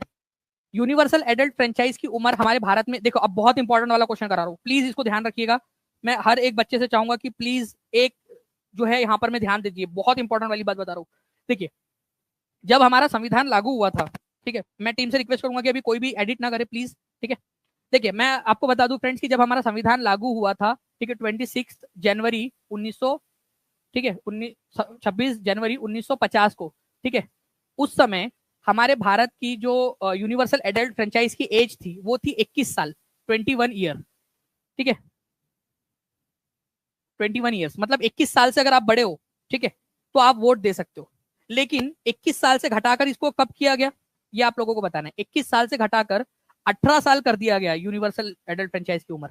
ये किया गया था आप लोगों का, ठीक है, 61st नंबर का, 61वें नंबर का संविधान संशोधन, ठीक है, ये हुआ था आपका 1988 के अंदर में, 1988 के अंदर में, जिससे 21 साल से घटाकर 18 साल कर दिया गया। तो आपसे पूछा जाएगा कि जिस दिन हमारा संविधान लागू हुआ था या जिस दिन संविधान अपनाया गया था 26 नवंबर 1949 को, उस समय यूनिवर्सल एडल्ट फ्रेंचाइज की उम्र कितनी थी? उस समय थी एज 21 साल। और आज कितनी है? आज है 18 साल, क्योंकि 61वें संविधान संशोधन 1988 के जरिए 21 से घटाकर यूनिवर्सल एडल्ट फ्रेंचाइज की सार्वभौमिक वयस्क मताधिकार की उम्र 18 साल कर दी गई है। ये क्वेश्चन आया था आप लोगों का बीपीएससी टीआरई की एग्जाम के अंदर में कि कौन सा साल था, कौन सा संविधान संशोधन था। इसीलिए मैं आपसे कह रहा हूं कि जो भी बच्चा केवीएस की तैयारी कर रहा है, जो बच्चा आगे जाकर जो है वो सुपर टेट की तैयारी कर रहा है, डी ट्रिपल एस बी की तैयारी कर रहा है, बीपीएससी टीआरई की तैयारी कर रहा है, एडब्ल्यूएस की, ईएमआरएस की तैयारी कर रहा है, ठीक है, वो बच्चे के लिए टीचिंग परीक्षा वन स्टॉप सोल्यूशन है हर चीज का आप लोगों के लिए, ठीक है। तो सभी लोग जो है जुड़े रहेंगे क्योंकि हर चीज की तैयारी आप लोगों की यहाँ पर मिलेगी। Now friend next, universal adult franchise मैंने आपको बता दिया फ्रेंड्स, ओके, इसको यूनिवर्सल एडल्ट सफरेज भी बोला जाता है, ओके। अब रिवीजन करें हम लोग फास्ट फॉरवर्ड, सभी लोग तैयार है? आज के लेक्चर पर बेस्ड ही रहेगा एकदम, सभी लोग हाथ ऊपर कर दीजिए जल्दी से अगर तैयार है तो, और स्पीड में कमेंट में आंसर करना है, कोई पोल नहीं आएगा, कमेंट में आंसर करेंगे। जो बच्चे बाद में भी देख रहे हैं वो लोग भी कमेंट में आंसर करते रहेंगे, लेकिन कोशिश कीजिएगा लाइव आइए, क्योंकि जो बच्चा लाइव रहेगा उसको टेस्ट भी मिलेंगे। अभी मैं आपको थोड़ी देर में आपको टेस्ट भी दे दूंगा, ठीक है। चलिए, प्रारंभिक पांडुलिपियां किस में लिखी, कौन सी चीज पर लिखी जाती थी? दिसंबर 2018 का क्वेश्चन है, जल्दी से आंसर कर देंगे आप लोग, ठीक है, जल्दी से 10-10 सेकंड के अंदर में आंसर करना है। पांडुलिपि किस पर लिखी गई थी? ताड़ के पत्तों पर लिखी गई थी, ताड़ पत्र के ऊपर में। सबसे पहला ही क्वेश्चन था जिसको मैंने कराया था, R1 आपका, ठीक है। कितने रिवीजन के क्वेश्चन सही हुए ये भी बताते जाना, कमेंट में आंसर करते जाओ सभी लोग, ठीक है। नाउ नेक्स्ट क्वेश्चन की तरफ में आगे बढ़ते हैं फ्रेंड्स। आप लोगों का मैन्यूस्क्रिप्ट जो है वो पाम लीव्स पर, ताड़ के पत्तों पर, या फिर भूर्ज नाम का पेड़ होता था उसकी छाल पर लिखी जाती थी। मैन्यूस्क्रिप्ट के अंदर में मेनू शब्द का मतलब क्या होता है ये आप लोग देखकर बता दीजिए मुझे, कमेंट कर देंगे आप लोग। हर चीज आप लोगों के लिए जो हो सकती है ना वो कर रहे हैं यहाँ पर में। आप लोग मेनूस्क्रिप्ट में मेनू का मतलब क्या होता है वो लिख देंगे आप लोग, ठीक है। पांडुलिपि में लैटिन शब्द मेनू से बनी है, इसका अर्थ क्या होता है? ये 7 जनवरी 2022 के शिफ्ट में आया था क्वेश्चन। मेनू का मतलब क्या होता है जल्दी से बता देंगे आप लोग, मेनू का मतलब क्या होता है? तो पांडुलिपि शब्द या मेनूस्क्रिप्ट शब्द मेनू से बना है, इसका मतलब होता है हाथ, ठीक है। ये याद रखना था आप लोगों ने। नेक्स्ट क्वेश्चन की तरफ में आगे बढ़ते हैं हम लोग फ्रेंड्स यहाँ पर में हमारे, ठीक है। अच्छा, मेनूस्क्रिप्ट में मेनू शब्द जो है वो कौन सी भाषा का शब्द है ये भी बता देंगे आप लोग। चलो, एक और चीज आप लोगों की हो गई यहाँ पर में, कौन सी भाषा का शब्द है ये बता देंगे। चंद्रमा पृथ्वी के चारों ओर एक चक्कर पूरा करता है, उतनी ही देर में वो अपना खुद का एक कितना चक्कर पूरा करता है? एसएससी सीपीओ का क्वेश्चन, जो बच्चे ने पूरा लेक्चर देखा उसको याद हो गया होगा। ये सेशन को लाइक भी करते चलेंगे सभी लोग। देखिए, अगर मैं बात करूं, चंद्रमा पृथ्वी के चारों ओर जब पृथ्वी के चारों ओर घूमता है उतनी ही देर में खुद का भी एक ही चक्कर लगाता है। पृथ्वी का एक चक्कर और खुद का एक चक्कर लगाने में उसको सेम समय लगता है। आंसर इसका ऑप्शन नंबर सी हो जाएगा, ठीक है। अच्छा, ये चंद्रमा पृथ्वी से बड़ा क्यों दिखता है हमारे को बाकी चांद सितारों के मुकाबले में, बाकी के मामले में? वो भी बता देंगे। R4 बताइए जल्दी से, पृथ्वी से चंद्रमा का केवल एक ही भाग दिखाई पड़ता है क्योंकि स्पीड में, अरे भाई 1300 का चैट रेट चल रहा है पर सेकंड, 1300 बच्चे जो है वो 1300 की स्पीड से आप लोग आंसर कर रहे हो, बहुत गजब, ठीक है। आपने तहलका मचा दिया आप लोगों ने तो एकदम। आंसर करिए जल्दी जल्दी से इसका, कि पृथ्वी से चंद्रमा का केवल एक ही भाग दिखाई पड़ता है, क्योंकि चंद्रमा को पृथ्वी के चारों ओर चक्कर लगाने में और अपने अक्ष पर घूमने में समान समय लगता है, 27 दिन का लगभग लगभग। ठीक है, चंद्रमा पृथ्वी से पास है इसलिए बड़ा दिखाई देता है। बहुत बढ़िया फ्रेंड्स, आपके आंसर आ रहे हैं, C is the correct answer. Next question की तरफ मैं आगे बढ़ने से पहले मैं आप लोगों को एक बार ये दिखा दूं एनिमेशन फिर से। खुद का एक चक्कर लगाने में और पृथ्वी का एक चक्कर लगाने में उसको समान समय लगता है, इसी वजह से ये ठीक है एक ही साइड दिखाई देता है हमको। नेक्स्ट क्वेश्चन आपको ये बताइए आप लोग कौन सा वाला गलत है। ऋग्वेद के विषय में निम्नलिखित 3 कथनों पर विचार कीजिए और गलत उत्तर का चयन कीजिए। गलत उत्तर का चयन करना है आप लोगों ने, देखते कितने लोग करते हैं।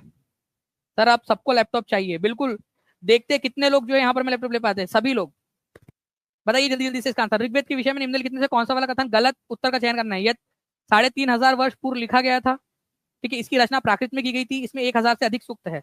कौन सा वाला गलत है ये बताना है आप लोगों ने, ठीक है। तो देखिए अगर मैं बात करूं फ्रेंड्स 3500, अभी देखिए ऑप्शन के अंदर में थोड़ा सा चेंज हुआ है, आप लोग एक बार वापस से देख लीजिएगा, ठीक है। 3500 वर्ष पूर्व इसको लिखा गया था क्या, नहीं ये लिखा नहीं गया था, ठीक है, इसकी रचना हुई थी। वेरी गुड, जितने भी बच्चे हैं जिन्होंने यहाँ पर में लिखा है उसकी रचना हुई थी, उसको कंपोज किया गया था। प्राकृत नहीं, संस्कृत के अंदर में लिखा गया था, संस्कृत के अंदर में, ठीक है, संस्कृत के अंदर में लिखा गया था ये। इसमें 1000 से अधिक सूक्त है, 1028 सूक्त है, बिल्कुल सही बात है। तो ये सही है, ये दोनों गलत है। आपसे गलत वाला पूछा है, ए और बी गलत है, तो both A and B answer हो जाएगा आप लोगों का, ठीक है। C is the correct answer, both A and B, ठीक है, रचना हुई थी। आंसर क्या हो जाएगा, सी हो जाएगा। जितने भी बच्चों ने आंसर दिया है वो कॉन्ग्रेचुलेशन उन सभी लोगों को। नेक्स्ट क्वेश्चन की तरफ में आगे बढ़ते हैं फ्रेंड्स हम लोग। यहाँ पर में कितने साल पहले रचना हुई थी ये भी लिख दो एक बार लिखो कितने साल पहले। 1500 साल पहले, 2500 साल पहले, 3500 साल पहले, 4500 साल पहले। जल्दी से लिख देंगे आप लोग, देखकर लिखो लेकिन लिखो, ठीक है। 1200 के बहुत पास में, केवल 9 लाइक्स दूर है हम लोग 1200 लाइक्स के। जल्दी से आप लोग जो है कमेंट के अंदर में आंसर करने के साथ में सेशन को लाइक भी करते रहेंगे फ्रेंड, और हर बच्चे ने सेशन को लाइक करने के साथ में चैनल को सब्सक्राइब कर लिया होगा, ये मैं उम्मीद करता हूँ, ठीक है। 3500 साल पहले। सप्त ऋषि 7 तारों का एक समूह है जो ब्लैंक तारामंडल का हिस्सा है, किसका है। एचपी टीजीटी आर्ट्स का क्वेश्चन देखिए फ्रेंड।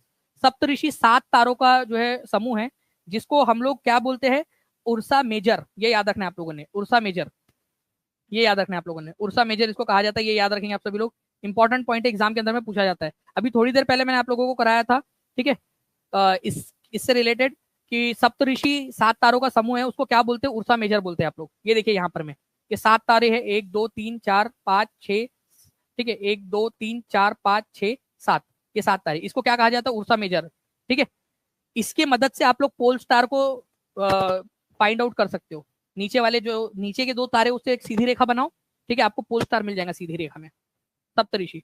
अच्छा देखिए एसएससी जीडी में भी आया था क्वेश्चन ये आपका, ठीक है, 13 जनवरी 2023 की शिफ्ट नंबर 4 में। नक्षत्र उर्सा मेजर को ब्लैंक भी कहा जाता है, इसको एक और नाम से जाना जाता है, ठीक है।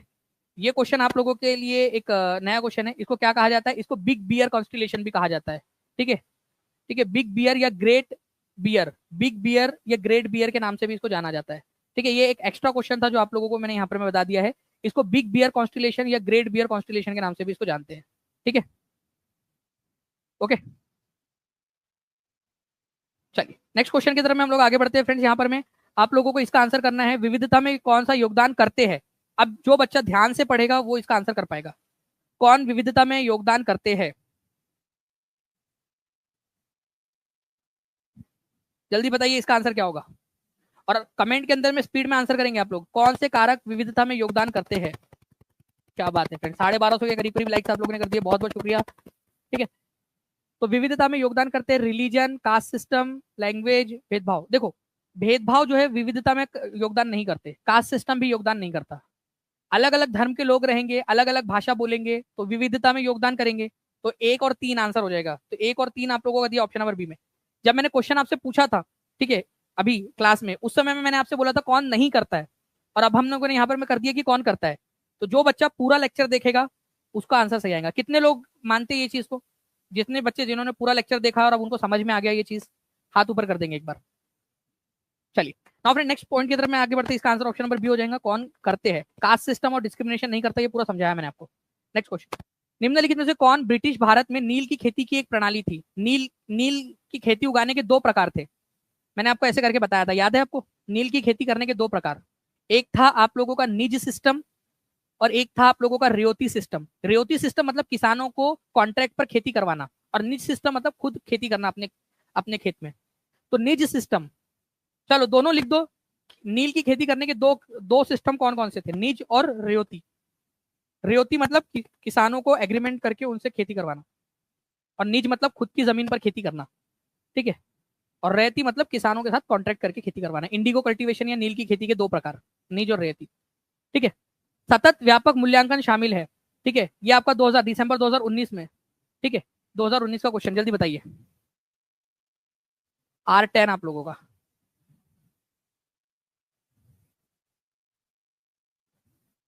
जल्दी बताइए आप लोग।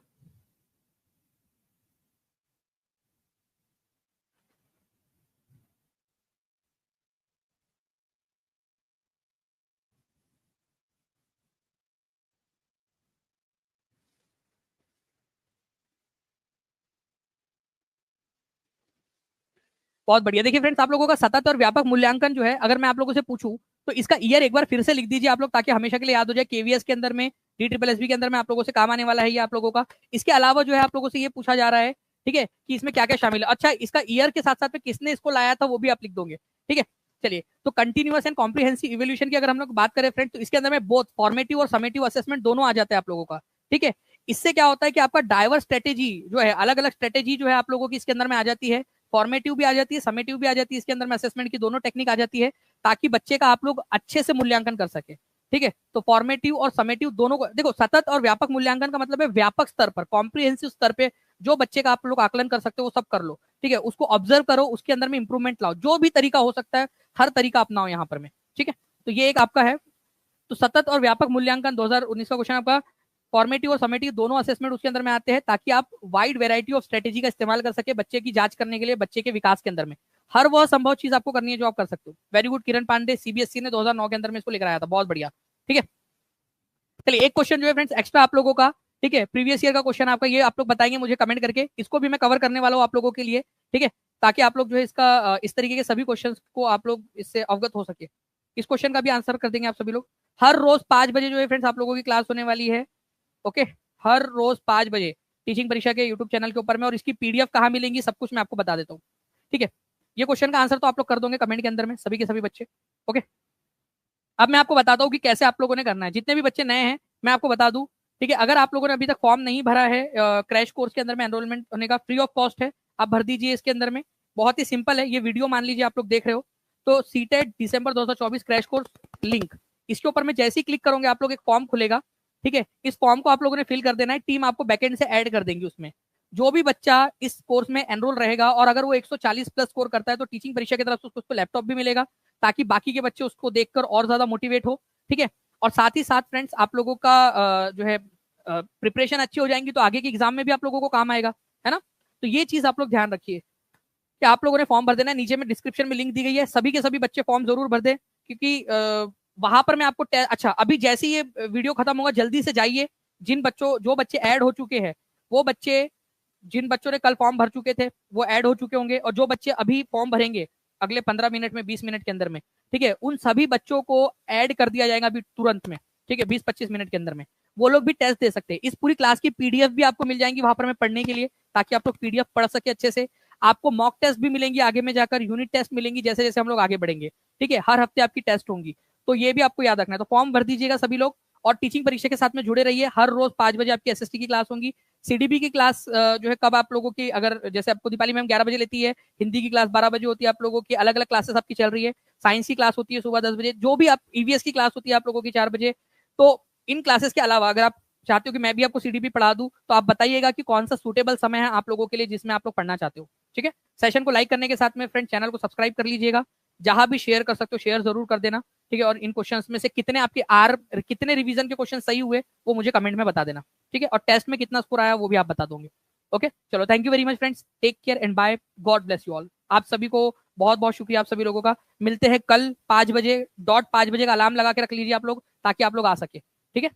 मैं ये वाला क्वेश्चन भी कल कवर करवाऊंगा आप लोगों को, और साथ ही साथ आगे में और भी बहुत सारे पॉइंट्स कल भी पढ़ेंगे हम लोग। और कैसा लगा लेक्चर वो भी बताइएगा जरूर आप लोग मुझे कमेंट में। Thank you very much friends, take care, God bless you, thank you. और जो बच्चे नए फॉर्म भर दे, टेस्ट दे दीजिए जाकर ऐप पर, टीचिंग परीक्षा के एप्लीकेशन पर टेस्ट डाल दी गई है, आप लोग जाकर दे सकते हो अभी।